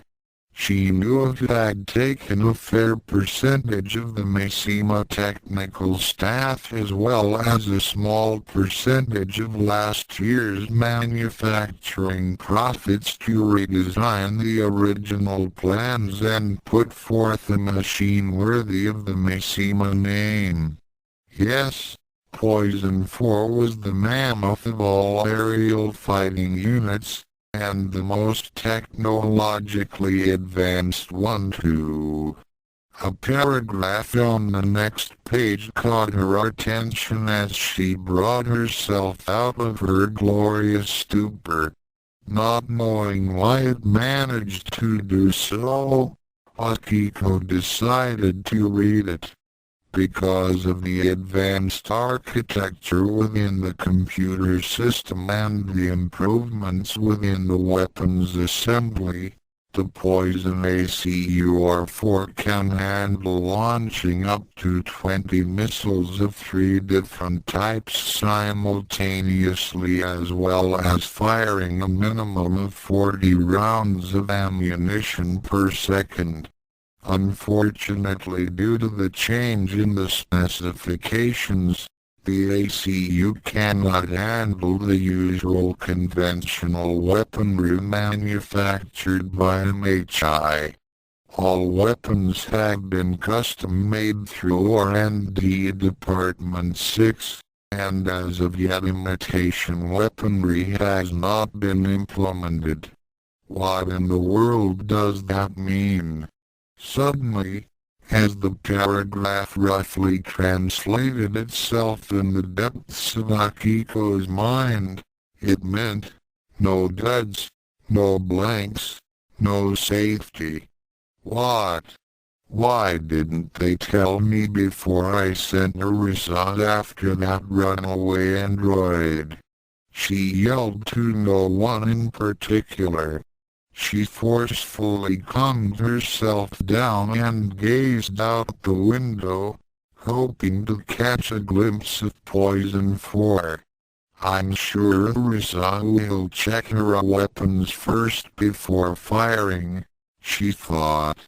As soon as that thought was completed, a new one entered her head. Unfortunately, this one was more accurate and to the point. She started to bite on a handkerchief. Oh no. I really hope my Ryanojuk wasn't home. Oh, Ryanojuk. Mama's so very sorry. Oh my baby. Thank you for inviting me to your uncle's place again. Yoshimi-chan. Ryanojuk stepped out of the car and waved his friend goodbye. Ever since Hagiwara Yoshimi's uncle refurbished the Land Rover his father had totaled a few years back, Yoshimi had insisted he use it rather than Nukunuku's bike. Recalling the first time Yoshimi experienced Nukunuku's pedaling, Ryanojuk had agreed. Nukunuku usually went as well, but with his mom currently intent on crushing his dad with the usual unconventional gunpowder, she had to stay with Kiyusaku in the event of an attack. He shook his head sadly. Why was his mom so unpredictable? 1 minute, they could live together as a proper family, and the next, Akiko would pull out the rifle hidden in the couch and demand guardianship of him. Ryanojuk often wondered why they didn't divorce, like a typical unstable household in the States. I guess they still love each other, he thought, and even if they didn't, they both had the honor of their clans to uphold. Yoshimi's uncle Shinikai had dropped him off at the corner, near the apartment he and his father had been hiding in for the past 4 years. As Ryanojuk ambled towards home, he noticed Poison 4 hovering gently overhead. Immediately, he realized the implications. Here we go again, he said, sighing as he started to jog. Nukunuku charged at Ranma Mako, her fist extended. Ranma sidestepped, brushing Nuku's punch to one side, then countered with an upward kick that Nuku managed to flip over. Nuku landed in a crouch, and shot out her leg in an attempt to trip him. Ranma jumped up, legs spread apart. He jabbed at Nuku's head with 2 fingers and used them to vault himself over her. Just as he landed, Nuku tackled him from behind, startling him. They both ended up in the dirt, Ranma's borrowed shirt already needing the care of a laundromat. Immediately, Ranma rolled back up to his feet and assumed a defensive stance. He watched warily as Nuku stood up, looking for any less than obvious opening. It wasn't as if Nuku knew any martial arts, he told himself, but over the years her feline battle instinct must have piled up with a lot of experience in combat. She's used to fighting a lot. Cat fist, he thought bemusedly. I'm kinda glad Ranma's still asleep. He might be mad at me for playing with a girl, and he might be scared that she's using Nako's technique. Still, at least this is good practice. Ranma was a little too caught up in his thought that he almost didn't notice Nuku leap at him again. Of course, by the time he did notice it, he was sprawled on the ground once more, Nuku pinning his shoulders. Give up yet, Ranma-kun? She asked cheerfully. No way. Ranma struggled for a moment before grabbing her sides and trying to flip her over. Big mistake. Ranma forgot to take into account Nuku's weight, and ended up having Nuku lose her balance and dropping her entire mass onto the hapless boy. Oops, Nuku said as she got off Ranma and tried to shake him awake. Is Ranma-kun okay? When he didn't respond, Nuku started to worry. Ranma-kun? Ranma-kun? Ranma? Ranma's hands shot out once more, but instead of trying to lift Nuku up, he started to tickle her. Soon, Ranma was leaning over a downed and very ticklish cat girl. Give up Nuku? He asked. Nuku giggled her consent, too hysterical to talk. Ranma promptly stood up and waited for the laughter to stop. That's not fair. Ranma-kun cheated. Nuku yelled at him as she calmed down. Ranma smiled. Ranma wins. Nunya. Nuku's not finished yet. She was about to launch herself at him again when she realized something. Nuku forgot. A curious look swept Ranma face. What's wrong? Nuku looked panicky. Nuku forgot she was supposed to protect Papa-san. Recognition dawned on Ranma face. Oh, was all he could think to say. I can't believe you planned on doing this. Fate glanced up from the television set. It is said the gods like to play games with the lives of men, but it is often wondered what games are being played. This game, for instance, did not involve dice, any type of playing cards, no stupid pieces of paper. No, this game was the game of life, and the world was the playing board. What are you talking about, Destiny? He asked. You know what I'm talking about. Those Mishima residents we find amusing to mess around with. Destiny snarled. Often enough, fate would cross Destiny whenever she tried anything for herself. It infuriated her to no end. Ah, you mean that dreadful machine floating in the air without any imitation warheads, about to launch its spell of death, and the fact most of them are converging to that exact spot.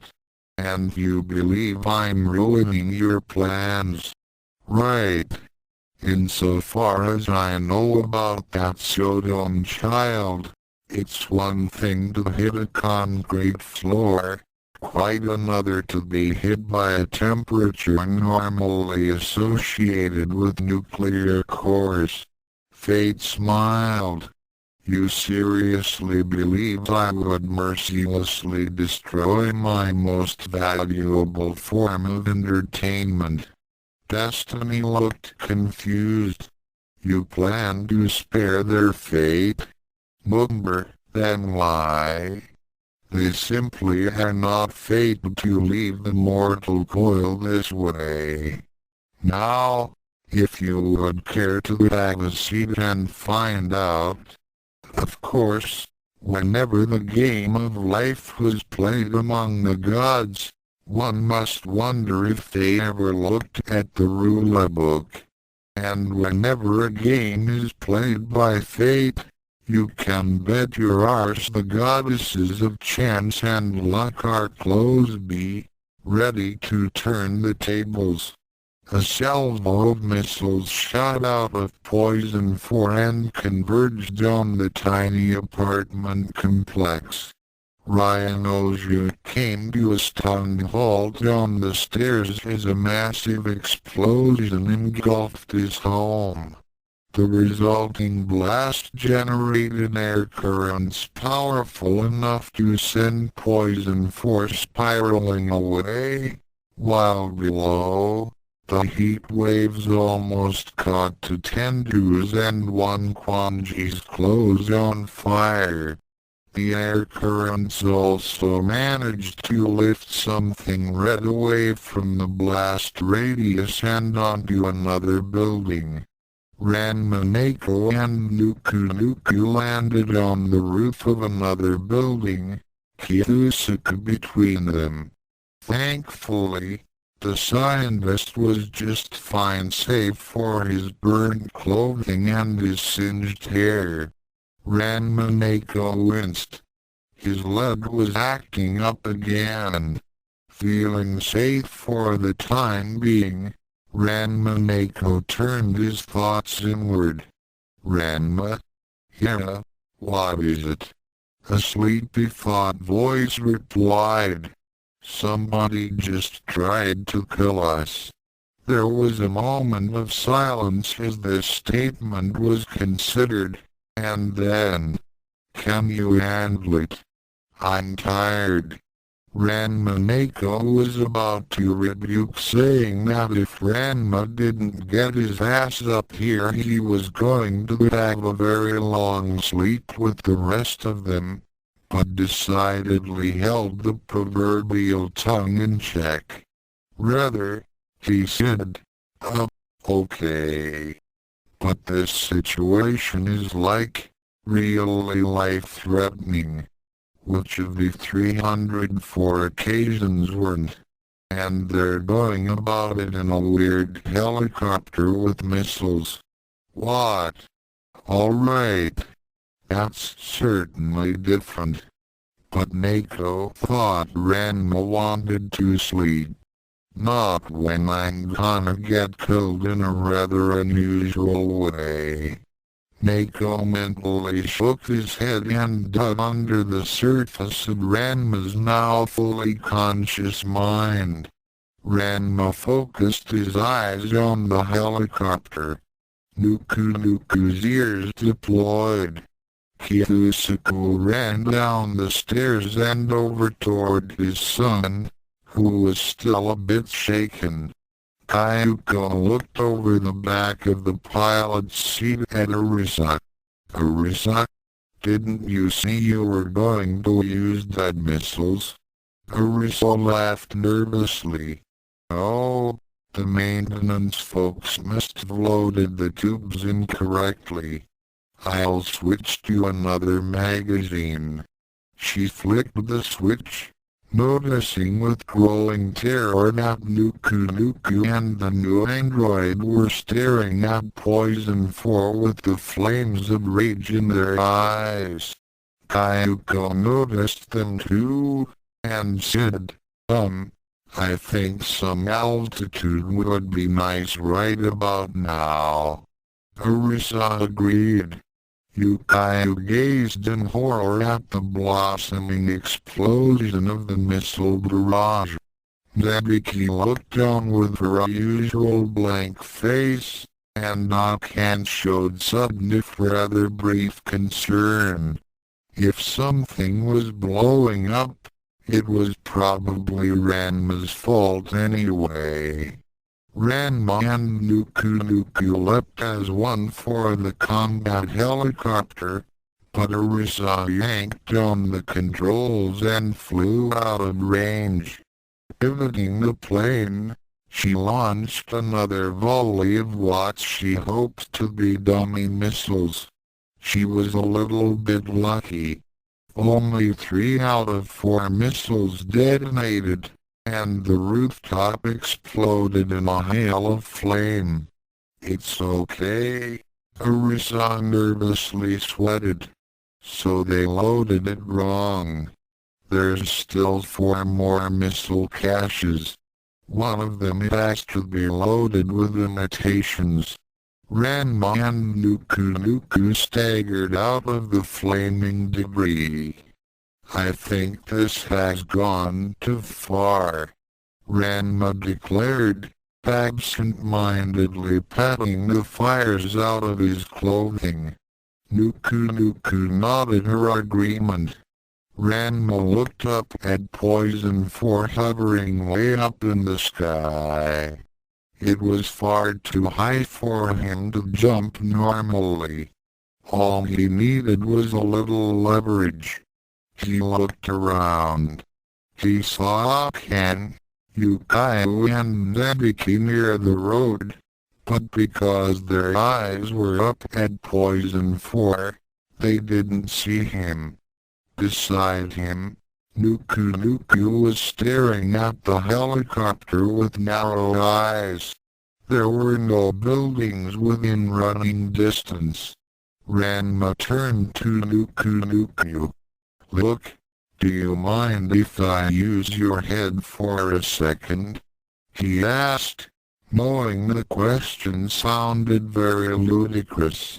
To his surprise, however, Nuku nodded firmly and braced herself.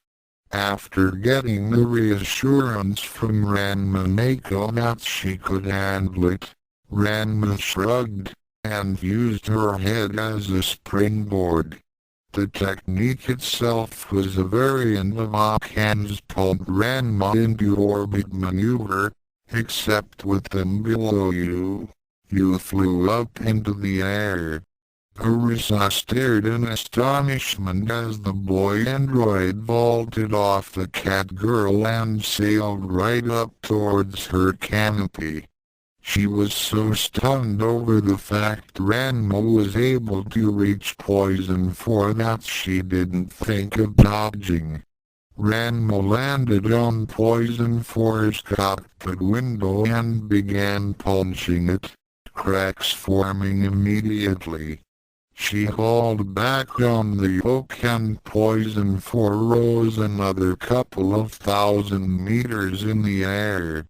Arisa grinned at the android, feeling a sense of deja vu. Do you think the geniuses at Mishima Heavy Industries never learned their lessons? Your girlfriend already tried that. Ranma was about to ask who was she talking about when Poison 4 ejected the canopy he was clinging to. Alright, that's twice in the same day I'm falling, he thought. Okay, falling is fine. Falling is something I'm used to. Hell, I spend more time dropping out of the sky than I do awake in school. Very minor problem. At this point, Poison 4 chased after him, letting loose round after round of chain gun ammunition. Okay, check that. We have a problem here, big time. Yarnako, you wouldn't happen to have any backup plans? Ranma asked. No. He twisted, swerved, veered and dodged, applying the Shodan school of mid-air combat to the best of his ability. He ran into a problem when one volley managed to blow off his good leg, but that was a minor detail. He was more concerned about the ground coming up to meet him again, and this time, there would be nothing to absorb the fall. He closed his eyes, waiting for the impact. It never came. Nuku appeared out of the sky and caught him on the peak of her own vaulting lead. She batted open eyes at him, landing on the ground. Ranma-kun-okay? Kyosuke was getting into his car after helping Ryanosuke into his seat when the vehicle bounced and a foot tore through the roof. He stared at it numbly, half expecting it to be Ayami-chan or someone Nuku had tossed onto the car. After waiting several moments he looked out over the car and onto the roof. The leg ended just slightly above the knee, wires and metal rods protruding at odd angles. The opening was also covered in blood. Kyosuke recognized it. He would of all people, because the serial number imprinted on one of the rods was a dead giveaway. Kyosuke snapped back into the car, starting the ignition and peeling off towards the MHI building.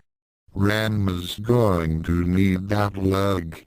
Nuku landed next to 3 stunned young ladies, ignoring them for a moment with her back facing them. She cuddled Ranma's semi-conscious form. Ranma-kun? Ranma-kun? You okay? Ranma groaned. I'm not sure I want to be. Erg.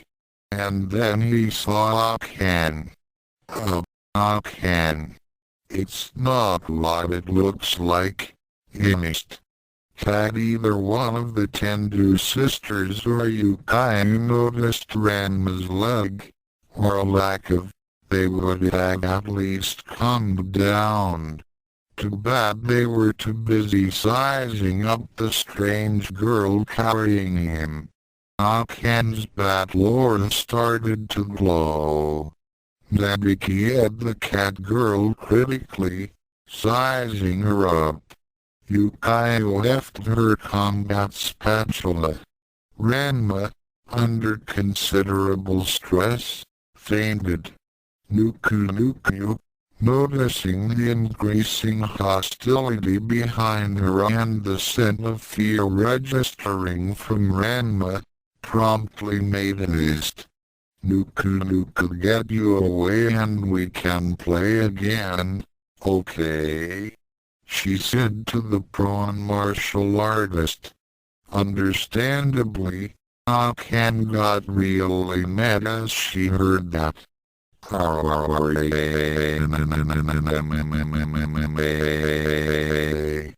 Nabiki wondered if she might have made a mistake in goading her little sister earlier. She didn't want any casualties on her hands. Well, Ranma didn't count. She knew he could play chicken with a roller coaster if he wanted to. Who knew about the girl? Yukaiu had already leapt away and was following the fleeing couple. Akane pulled out her mallet and jumped after at a speed Nabiki couldn't hope to follow. All right.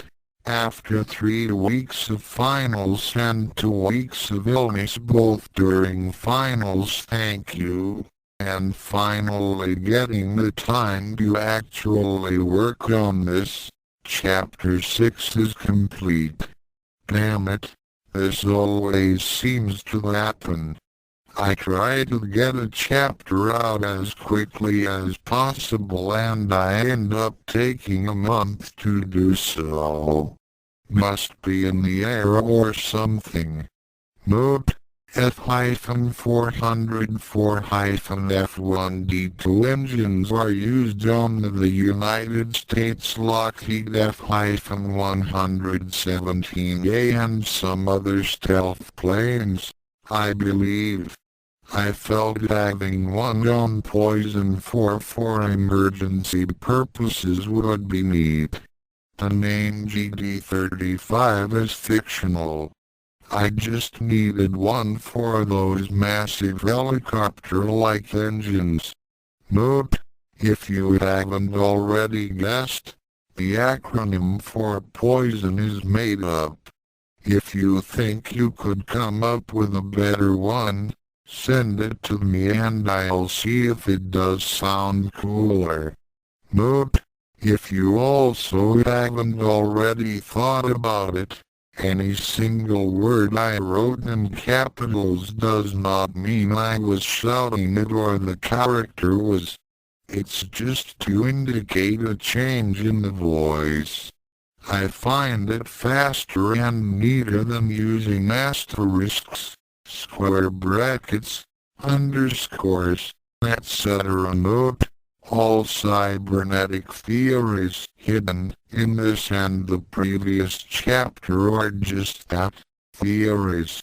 They could be true, they could be applied to the normal sort of laws of the universe. I figured an explanation was needed and there we go. Note, I spelled apartment wrong consistently throughout the fanfic. Why? I've spent my entire life thinking it was spelled apartment, and I really had no inclination of changing right now. Once again, I'd have to thank Jarda K. Skysauber for his helpful input. I liked the Nuku bathroom idea, but people aren't going to see it happening unless it's in Ranma's dreams. As for the others, you know I'm gonna be flamed up my arse if I even employ one of them, so why the hell not in a later one? Jim Robert Batter aka Shadowmane for his opinions on my cybernetic theories. I don't see it happening, and I can't see Ranma as a cyborg, were my favorites, but at least you entertained the idea and gave me some additional support and his spelling checks, Richard Lawson. So when do you plan on responding to the last 4 chapters? Wade Tritchler for his grammatical warfare. Sorry about Chapter 5 and Abiki's dialogue. Don't send those missiles you have locked up in your room somewhere. And to my other pre-readers of the third circle, as soon as half of you guys actually reply to Chapter 5. Apologies to the people mentioned above whom will take offense at my banner. I'm just having a little fun, not to mention currently on the median part of my insanity cycle. The Project NK Ranma series is archived at http://www.fortunecity.com/skyscraper/seagate/131/nkranma.html. I'm going on vacation for 2 weeks in July. I'm gonna bring a crappy old laptop to continue working on the fanfic, and hope the incredibly large and venerable batteries hold out. I'll let people know when I leave on my page, so no one gets worried that I didn't reply to their messages. Time to sign out. After 3 weeks of intense studying and puking, I need